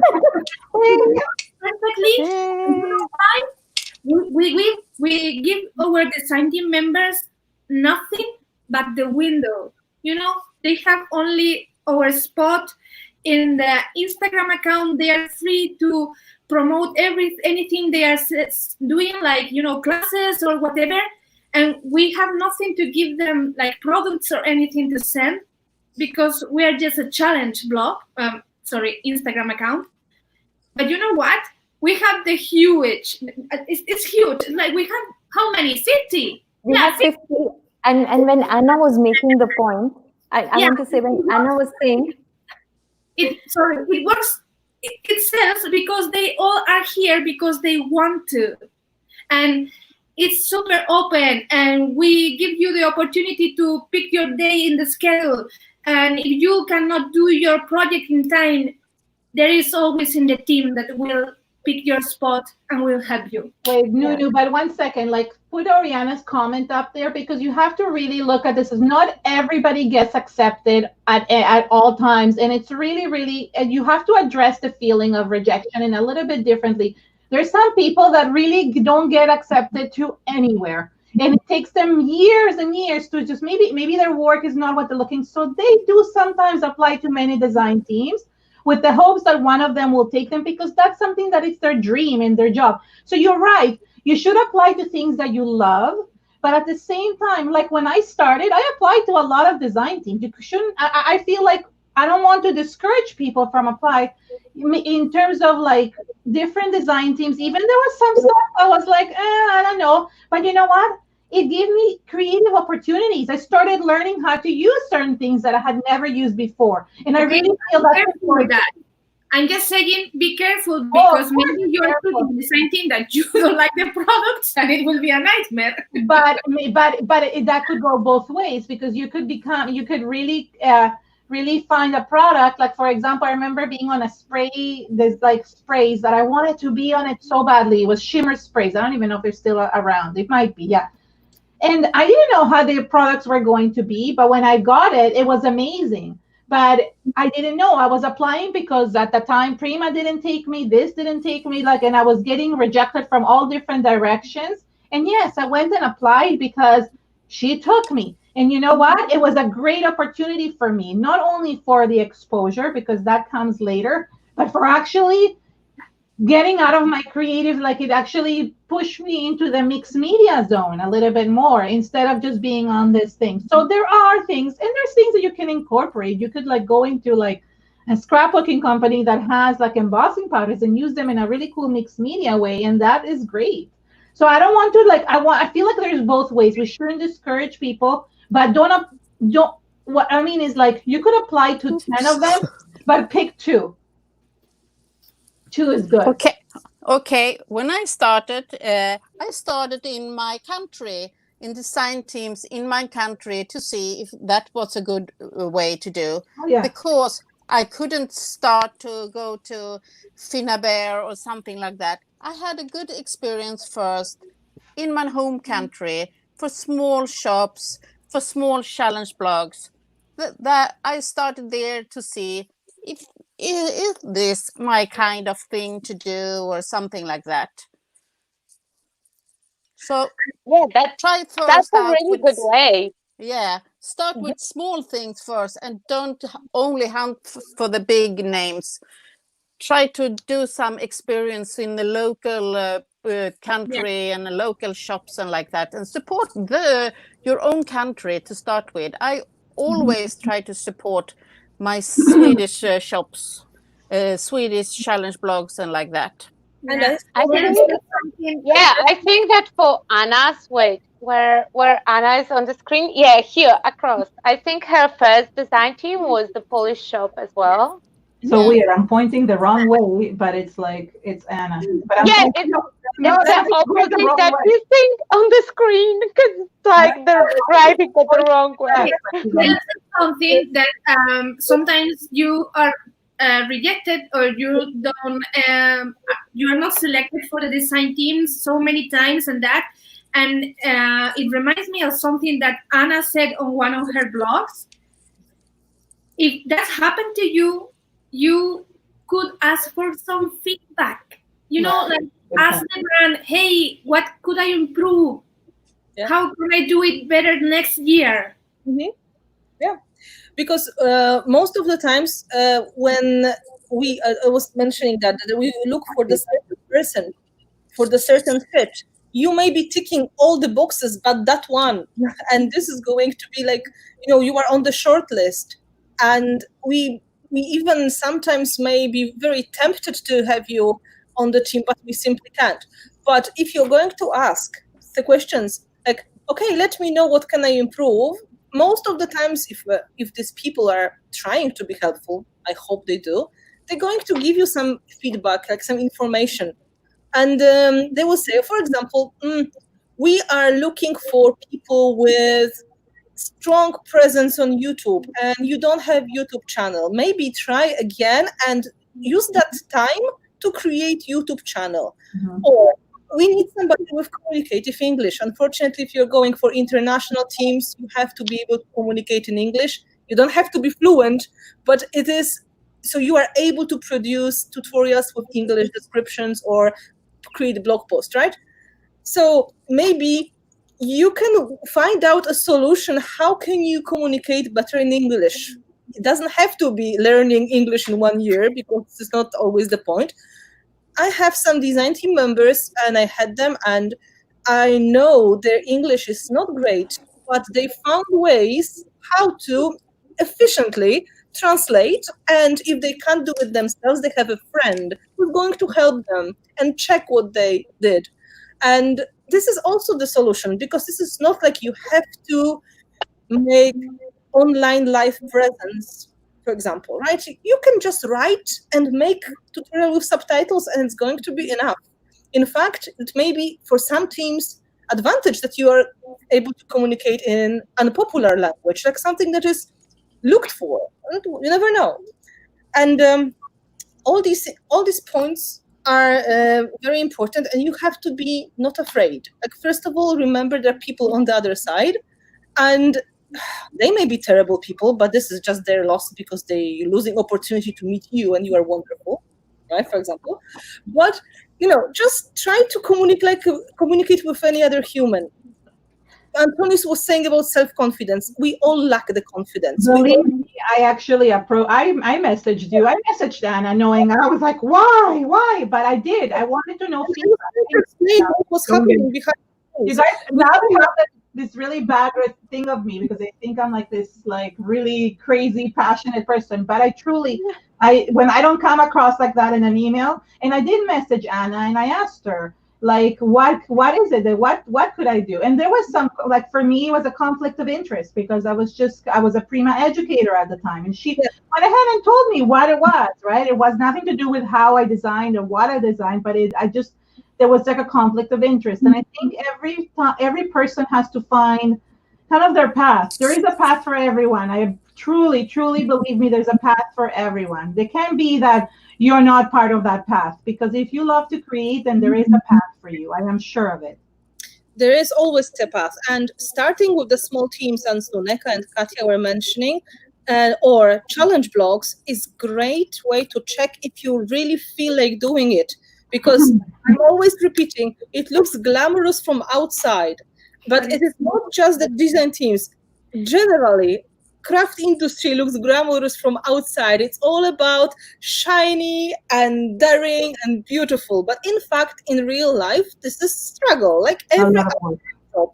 It's hard work. It's a lot of pressure and other things. You're going to experience both sides of it. The deeper you go, the more you are going to see. And if you're going to play on the smaller field with less pressure, with you're able to learn some of the mechanisms. Like okay, schedules are important, motivation is important, teamwork is important. You know what you are up to in the future.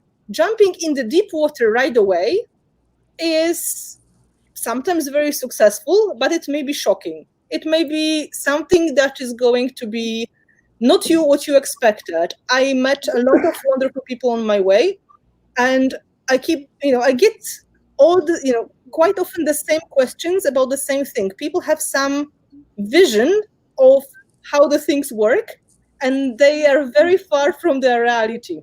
And they just don't know how the things look on the other side.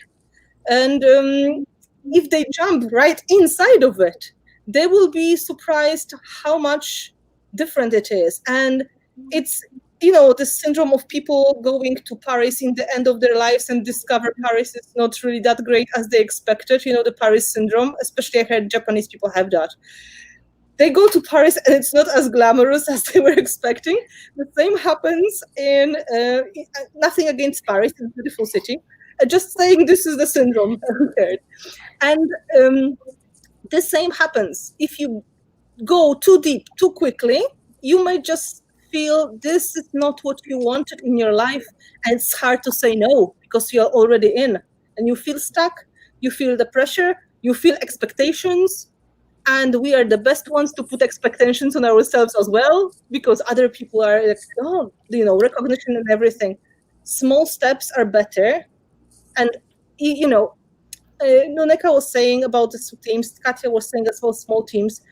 I did this whole road in my life over probably, what year is it now? 2012 years. I would say 12 years. So I'm in part of this industry for 12 years, and I started as very basic paper crafter because I had no idea what I'm doing and we had no supplies. Then my first activities were in fact activities on the message boards we had. So something that would be now challenge blogs and so on. We interacted with each other. We were learning from each other. We started forming things. So naturally it was growing. We learned a lot just by doing because there was no example there was nobody to ask about things. And step by step, creating small teams, then expanding to the international world, jumping on the deeper water. It was in fact a better way because you could give yourself time to grow, but not just by your skills. You could grow internally as a person, adjust to the situation, because you are sometimes overestimating how much you can take. You are really super enthusiastic, and then if you go too far, too quickly, you may be drowning. This is exactly, that would be the best description. But if you go from shallow water to the deeper and deeper, you're going to prepare yourself for the challenge, and you're going to enjoy it instead of being shocked. Yeah. So I wanted to say, like, I feel like some of the people that have been like exactly following what you said, like those of us who have been there, like, I mean, I started crafting when I was in 2003, but really online was 2010, which is what, 10 years, right? So what I feel like the reason why maybe we've lasted is exactly for that reason, because we went shallow water, shallow water, shallow water, and then we went into the deep end. Like, I like that analogy.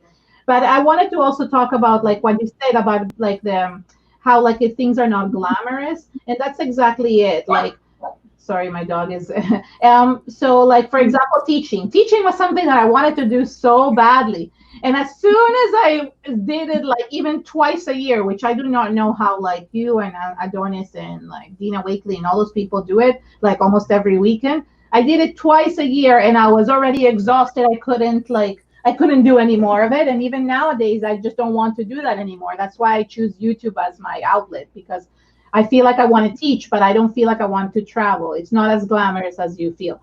And the other thing was about like working. And I feel like what most of us feel is that, a lot of people feel is that you're working so hard for so little money in this craft industry. And this is where the glamorous part is all about, and not about. People think that even people like you or Jennifer Maguire or, well, Tim Holtz, maybe I would say that maybe he's like, okay, he's doing okay. And I think we see you and we think, well, you're doing okay, right? Not COVID related, in general in life, okay? But you're right. It is kind of like a way, like I go to Creativation every year, for example, but I pay for every single thing that I do there. Not one penny goes from any company to help me. So what I mean by that is that don't always assume what's on the outside is on the inside, even with design teams, you know, like some design teams, yeah, like big companies like Cricut, and I know Faber-Castell, they pay their design teams to do things. They sponsor people, but small companies cannot do that. And it's just a matter of just really like being okay with working for little money, because you're working for something that you love. And that's what I feel like I'm working to. Yes, I want to obviously earn enough, but sometimes that's not maybe in my cards right at the moment, and I still have to continue to work. But I like what I'm doing, so I continue to do it because of it. And like Katya, sometimes you need a full-time job on top of it, and that's okay as well. Yeah. Okay, I have to say something about small companies paying the design teams, and that is not realistic. You know, it's just, first, people think that all companies are huge, like, I don't know, Canada or Faber-Castell, and the truth is that no, most of the brands you see are a small business, family business, and really struggle a lot. And I know what I'm talking about because I have these amazing people with me releasing my stencils. I know how much money that costs, and I know the huge effort it means to send products to the design team members. Imagine if they have to pay for what they do. That's impossible. It's not realistic at all. And for example, for stores that have design teams, it's the same. They have to put all those products there that cost money for them, even if wholesale price, they cost money for them. And if you want to, or if they want you to help them in a fair, for example, demoing or whatever, they cannot pay you for that because they can really not afford it. And you cannot imagine how much it costs to put your projects in the market.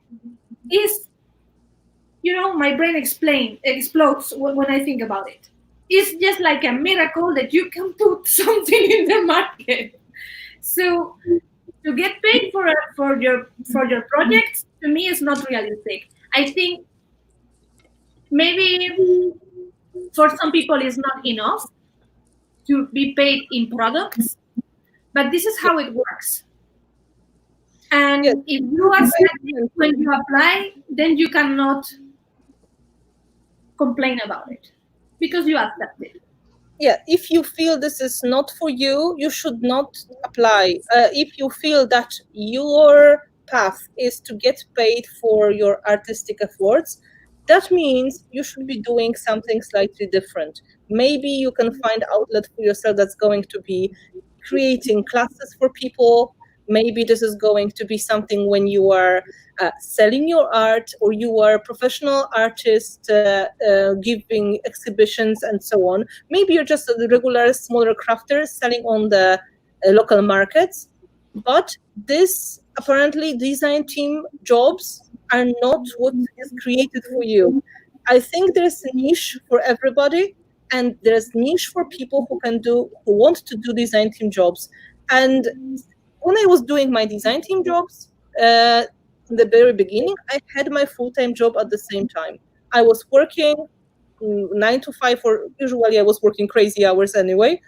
And I was using my spare time for design team work. Like Katya, as an example, she has her job and she does it on the side. She works for me on the side as my design team member. And that is probably the model the industry is expecting most of the people to do. This is, as I mentioned, this is more hobby or a side experience that people want to do as another experience in their life. It's a very small group of people who can really afford to do it as a full-time job and be able to pay their bills with their crafting and their art. And usually they are really connected to the brand or the product designing. And even if they are doing that, This is what Nuneka said a moment ago. Smaller brands really struggle to be present on the market. Medium brands are having a hard time as well. This is not so easy as it seems to be. Only the big brands, really huge ones, can afford to really pay a lot of money for exposure. This is the sad reality. Yeah, I forgot something. In my case, I tell you what I do. I see it like a wall. To me, being a design team brings me some good stuff, like, you know, this window, people start knowing me, looking at my works, other brands can know me, I can reach them. Then I cooperate with some stores, I go to fairs, I do demos, and it seems us for free. It's not, because all of that is giving me this window, so more people know me and more people will come to my classes. The money is there where I teach my classes, and without the design teams, without the brands, without the store I cooperate with, that won't be possible. Yeah. So you have to consider everything like a wall. I started being a product designer after I was quite successful teacher. So that was kind of natural process. Once my job, still my main job, is in fact, when I was half to half, it's teaching. I still make most of my income by teaching, not by product designing, no matter what people are thinking. So this is how the reality works. You have to put your effort in it, and you just need to choose your path, how it works. Olga? Yeah, because there was a highlight comment before. If you are expecting to be, you know, if you are paid for something and you still expect to have like full fun of it, every time when you take money for something, it will take off some part of the fun. In the moment when the thing that you love will become your job, it will take part of the fun off, because it stops to be like pure fun, pure crafting. It starts to also generate money, and this way or another, it will take a little bit of fun off. So if you're expecting that, you know, being paid for the, I don't know, magazine article and create something, you know, with the guidelines that they will give you will be exactly the same fun as just doing a random project where you can use whatever. It will be not the same. In the moment when it's your job, it will take a part of fun off. Is it a fun still? Yes. Yes. But it's a little bit different, and you have to change your mind setting like completely.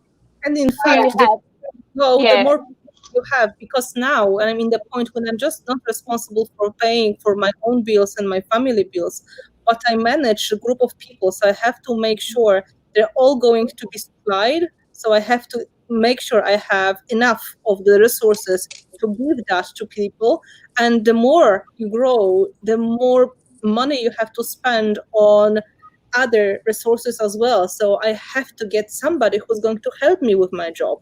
And that is another pressure I put on myself as well. So it is really turning from what Olga said, from happy crafting and being on the, let's say, a nice, friendly atmosphere and creativity and getting some inspiration or product to play with, into more serious job. And it's not easy to find the balance in it. And many people will see the more they work, the less they enjoy it. And I visited a lot of shops, and many people told me, I wanted to open the craft store because I wanted to be surrounded by all this beautiful stuff and just play all day. And guess what? Since I opened the shop, I never made a single project ever, because I was so busy. And this is true. If you change your passion into your job, you're losing huge part of the freedom you have and huge part of this carelessness that you have. Because now it is all about making that work, because you feel responsible for yourself, for the bills, for other people. And if you take design team jobs, let's call them, seriously as the beginning of your career, you have to be aware of this dynamic, because it is going to be naturally happening. The more responsibilities you take on, the more pressure, the more serious stuff happening. It is natural process. If you get better in your jobs, you get better proposals, but that puts more pressure, and so on and so on, like any other job, unfortunately. Katja? Yeah, yes. If this had been for about 5 years ago, I couldn't been in the design teams, because if I had children at home, small children or busy life, that had been impossible. Right now, I'm in that kind of life that it's working for me to be in design teams. So that you also need to consider when you apply. Is this working for me? Do I have many kids? Do they have activities? Perhaps it's not possible. So the own responsibility to see, are this possible for me? And when I'm working for design teams, I see this. If I want, I can say the design teams where I'm in, I have choose them and they choose me. It's like this with the same, because this is my way to support the industry and these brands what I'm working with. Poor Katja, she thinks we're laughing at you. We're not laughing at you. We're laughing because we're like a cow. Okay, because I'm sure this is my way to support. Right now I'm with Anna and her team, and this is my way to support the products. Because I love the products, I love the style, and this suits me, and this is my way to support it and the whole industry. I working in a Swedish design team, and this is my way to support that business, that shop. But not everybody knows how to manage that, Katja. Like this is the thing, you're good at that, and I think it comes also from experience.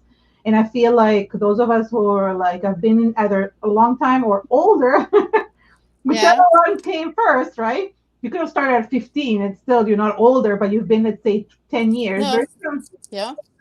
It makes a difference, because you either learn the experience as you go with trial and errors, or you learn because you're just older and wiser, you know, in that sense. And I mean you, I mean like in general. Yeah, in general, like Anna says, I have also been burnt out, and that was in my work.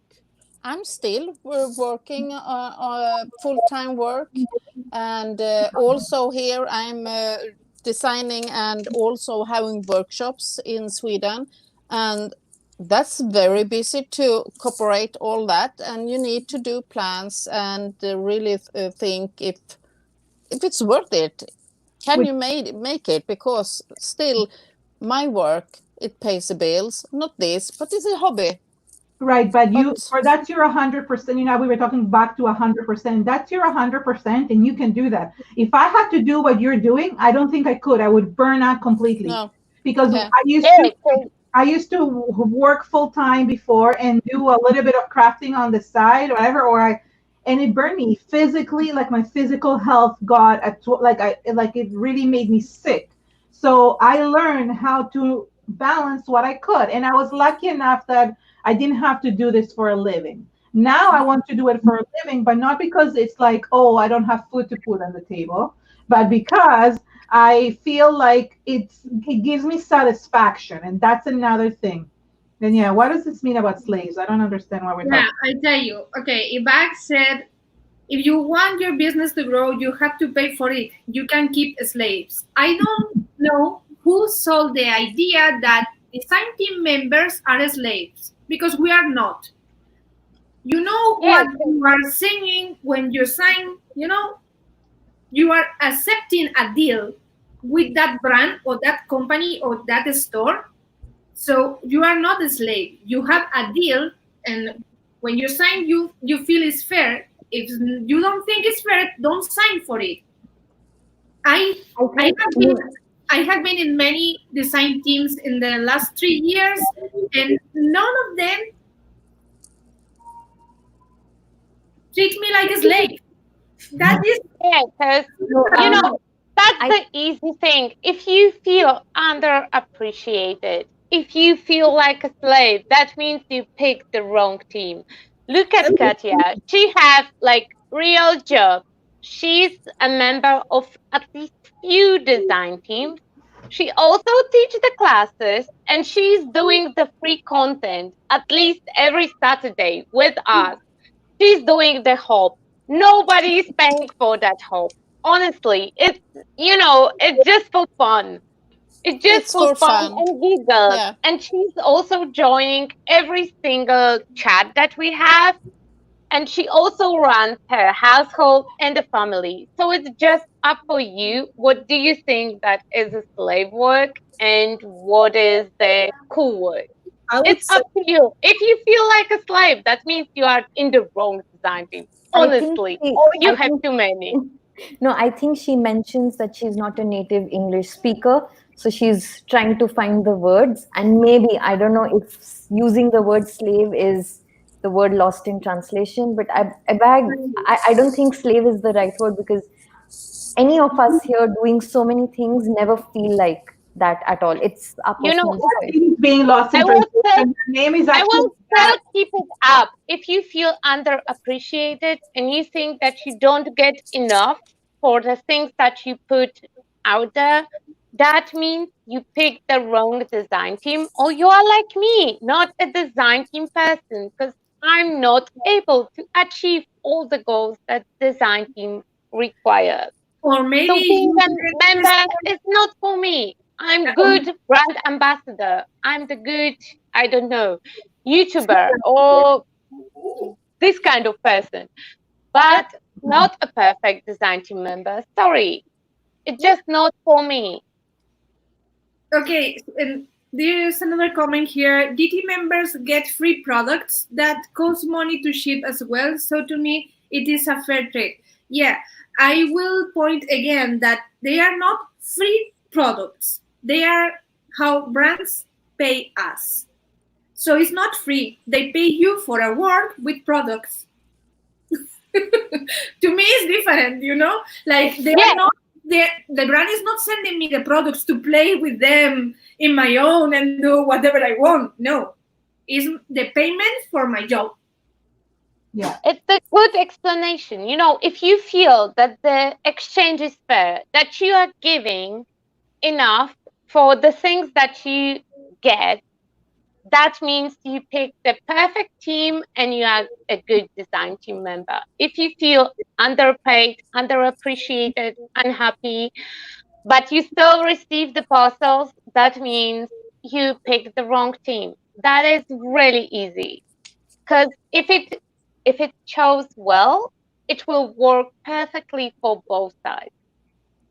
Yes, you can always talk to them, to the brand. If you don't feel comfortable, sorry, Anna, go ahead.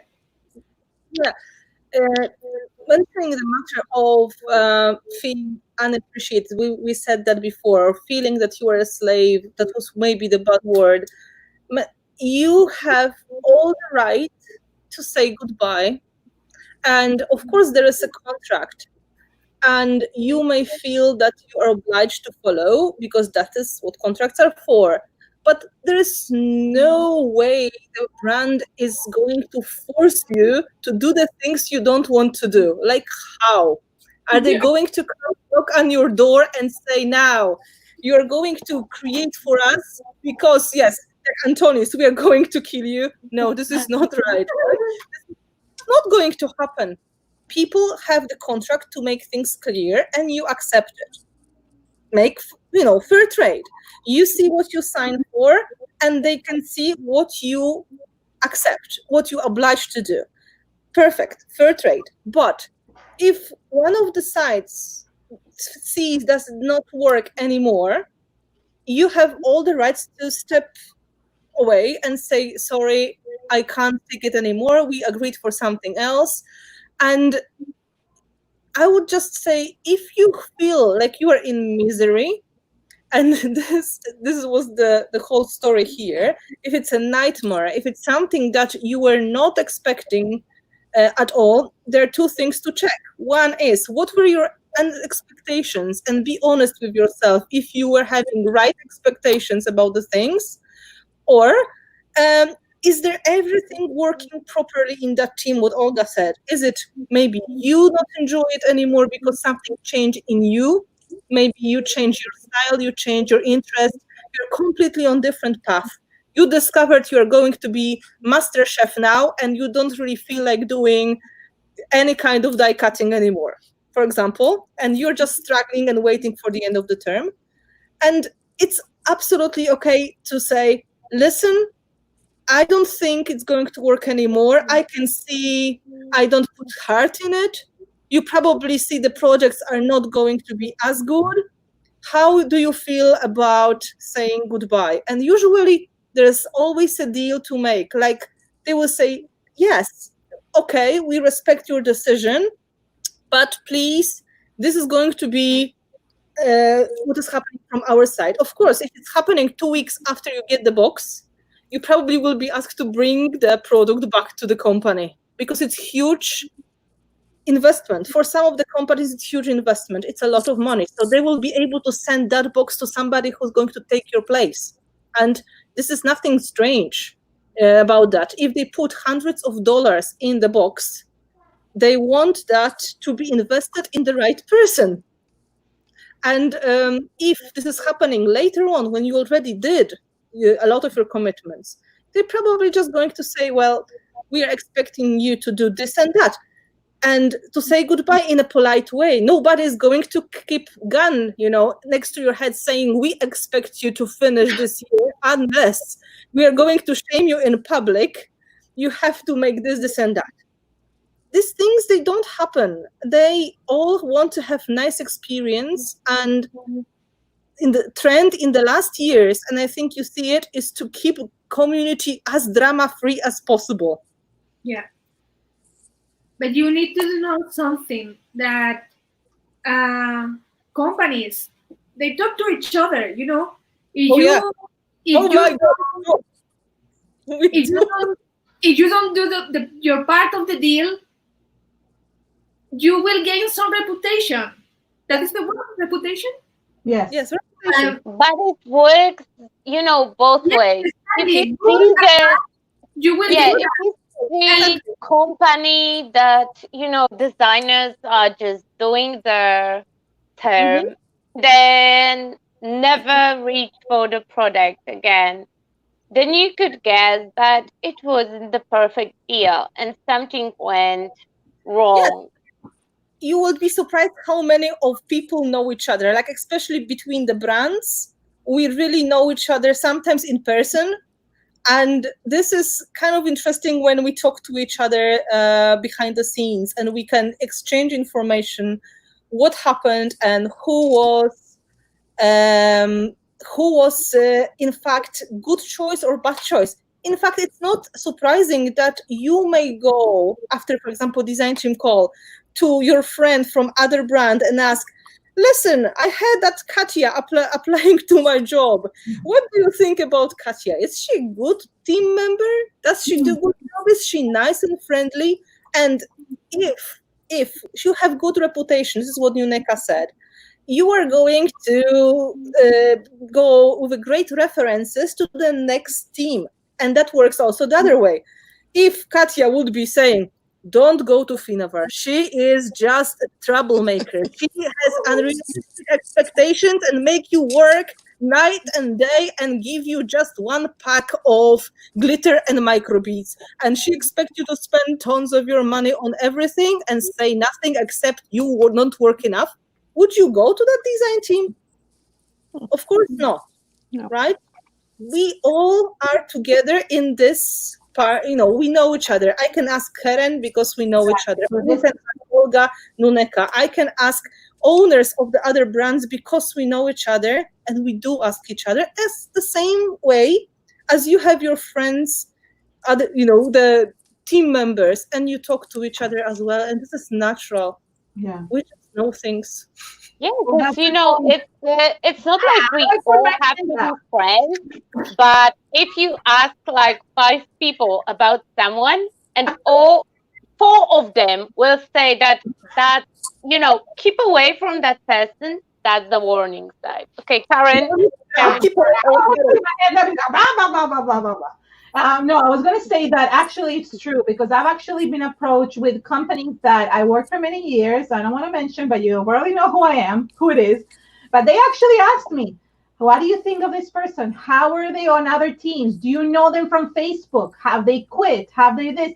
And I've actually had to say to this person, that all of you know, that's look, these people were like this, or these people were like that, and that maybe, and going back to something else with this same thing, I actually have recommended somebody that I saw that worked really well, and I asked the person that was looking after the design team. I said, did you see this person? And she went, oh, let me look if she applied. She had completely missed her when she saw this person's work, and she said, oh, she works well. She's like, oh my God. So sometimes people miss, like you might be looking at things and you don't know that that's a good person. And having people that are in the industry, not from a design, not from a company, but from us that are like the commoners everywhere here, it's really good to get perspective, because I knew, for example, when I was going, I knew exactly who had quit, who was quitting different design teams and things like that. And sorry, Nunu, before you say anything, I want to just say something, because somebody asked if this was a circus.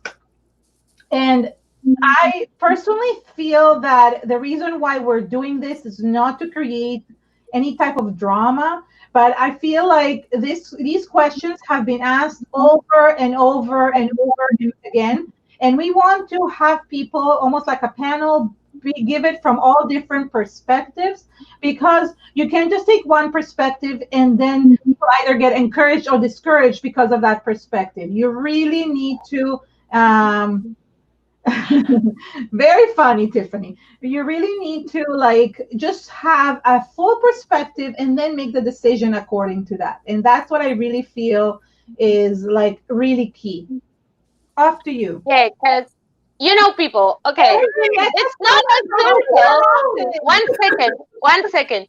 It's not a circus. There is a reason why we don't drop names or brands. It's not to bash anyone. It's just to share the perspective. I'm brand here. Thank you, Olga. I'm just trying to be as neutral as possible, trying to give you the inside of the process. I was a design team member, and I am a brand myself. And I am trying to give you the reality of it. I tried to do it before as well, but people usually don't listen anyway. So I'm trying many times. So hoping finally the message is going to get there. In best interest of all of us is to understand the process and to understand what is involved, because there will be less drama, less crazy expectations, and we will have better experience. And my point is low pressure, happy life. We are all together enjoying the time, not having this crazy stress on our backs, because this is really not the point. Nuneka? Yeah, really, if you want this spot, I'm happy to pull off myself from the screen and let you in, as long as you will be not an asshole and you can keep it simple. Okay, so 2 things. One is that this happens not only in craft industry, but everywhere. You need to be polite, because you don't know.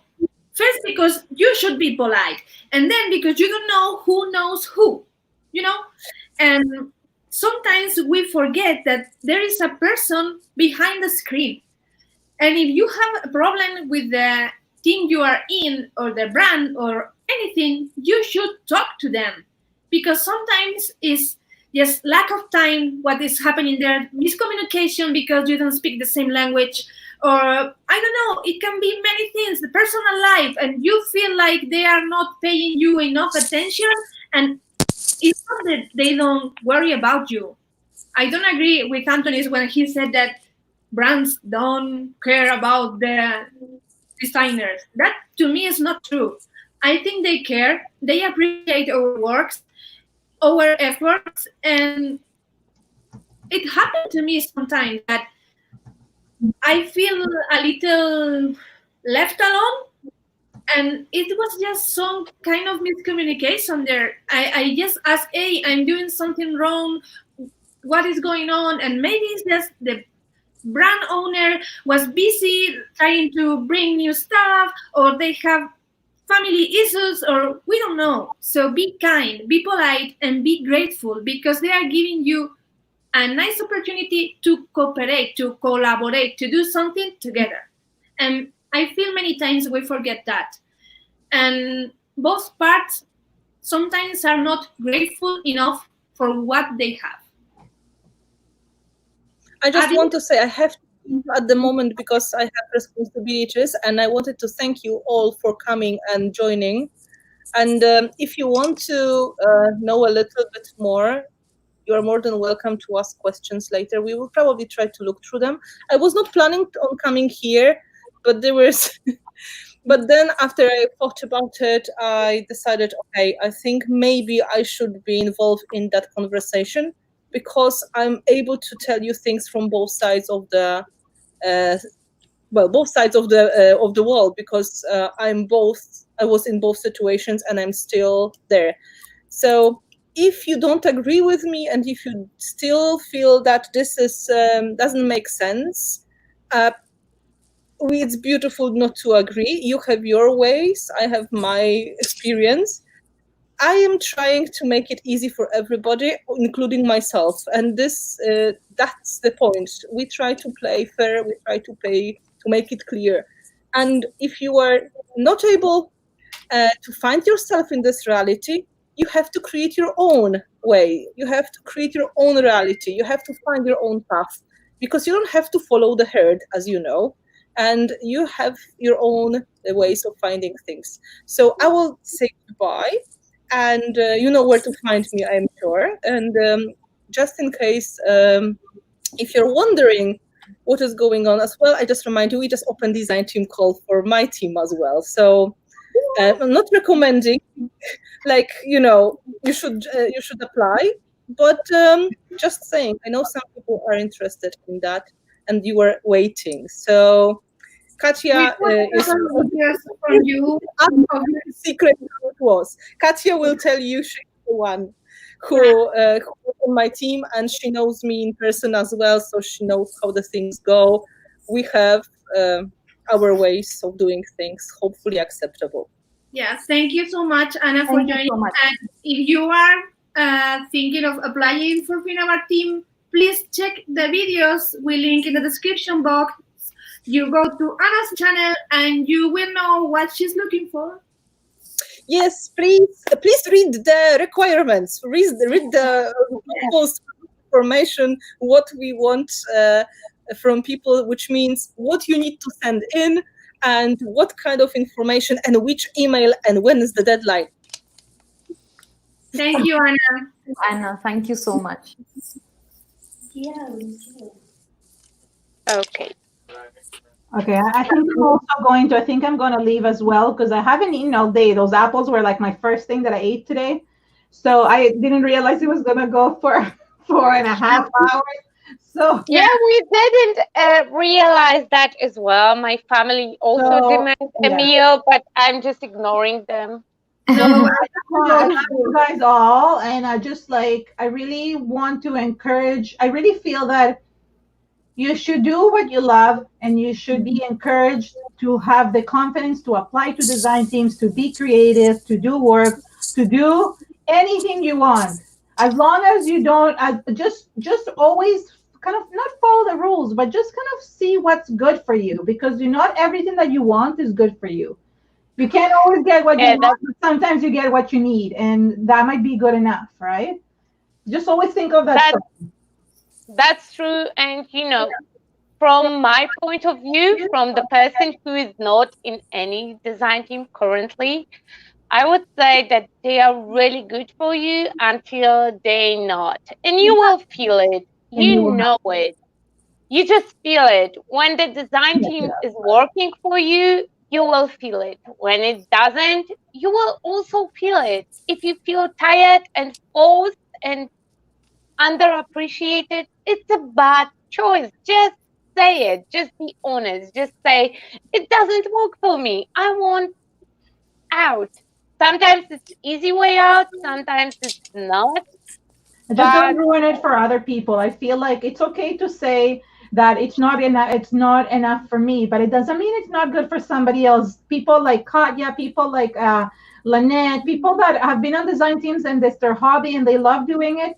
You shouldn't feel discouraged to apply because people like me and Olga don't want to be on design teams anymore. It's okay. but honestly, I feel that design teams gave me so much. I Not agree. all of them, but most of I them wouldn't. were really good for But me. even the bad ones gave you, Olga. The bad ones give you the opportunity to know what you don't want. It's like dating people, okay? You date people and then you end up finding this you date somebody who's not very nice. I don't want to put the a-hole in this. And then suddenly you meet somebody who's like just the nicest person and you click and then you know that that's the person you don't want. So this is I will not discuss my date life online. No. No way. But for me, it was a great experience. I wouldn't be where I am today if it wasn't for them. I love you all. Bye. Mwah, mwah, mwah. Okay. Exactly my point. I have to go to the bathroom. Thank you. Personally. Yeah, thank you. Thank you, Katya. That exactly brings us to why we started this discussion, that it's just something to be grateful for. End of the day, it's about gratitude. And we truly, each one of us is very grateful for every experience that we've encountered, the teams we've been a part of. Yeah, almost. And like Karen just said, that even the experiences that weren't that great because there was always something to learn from them.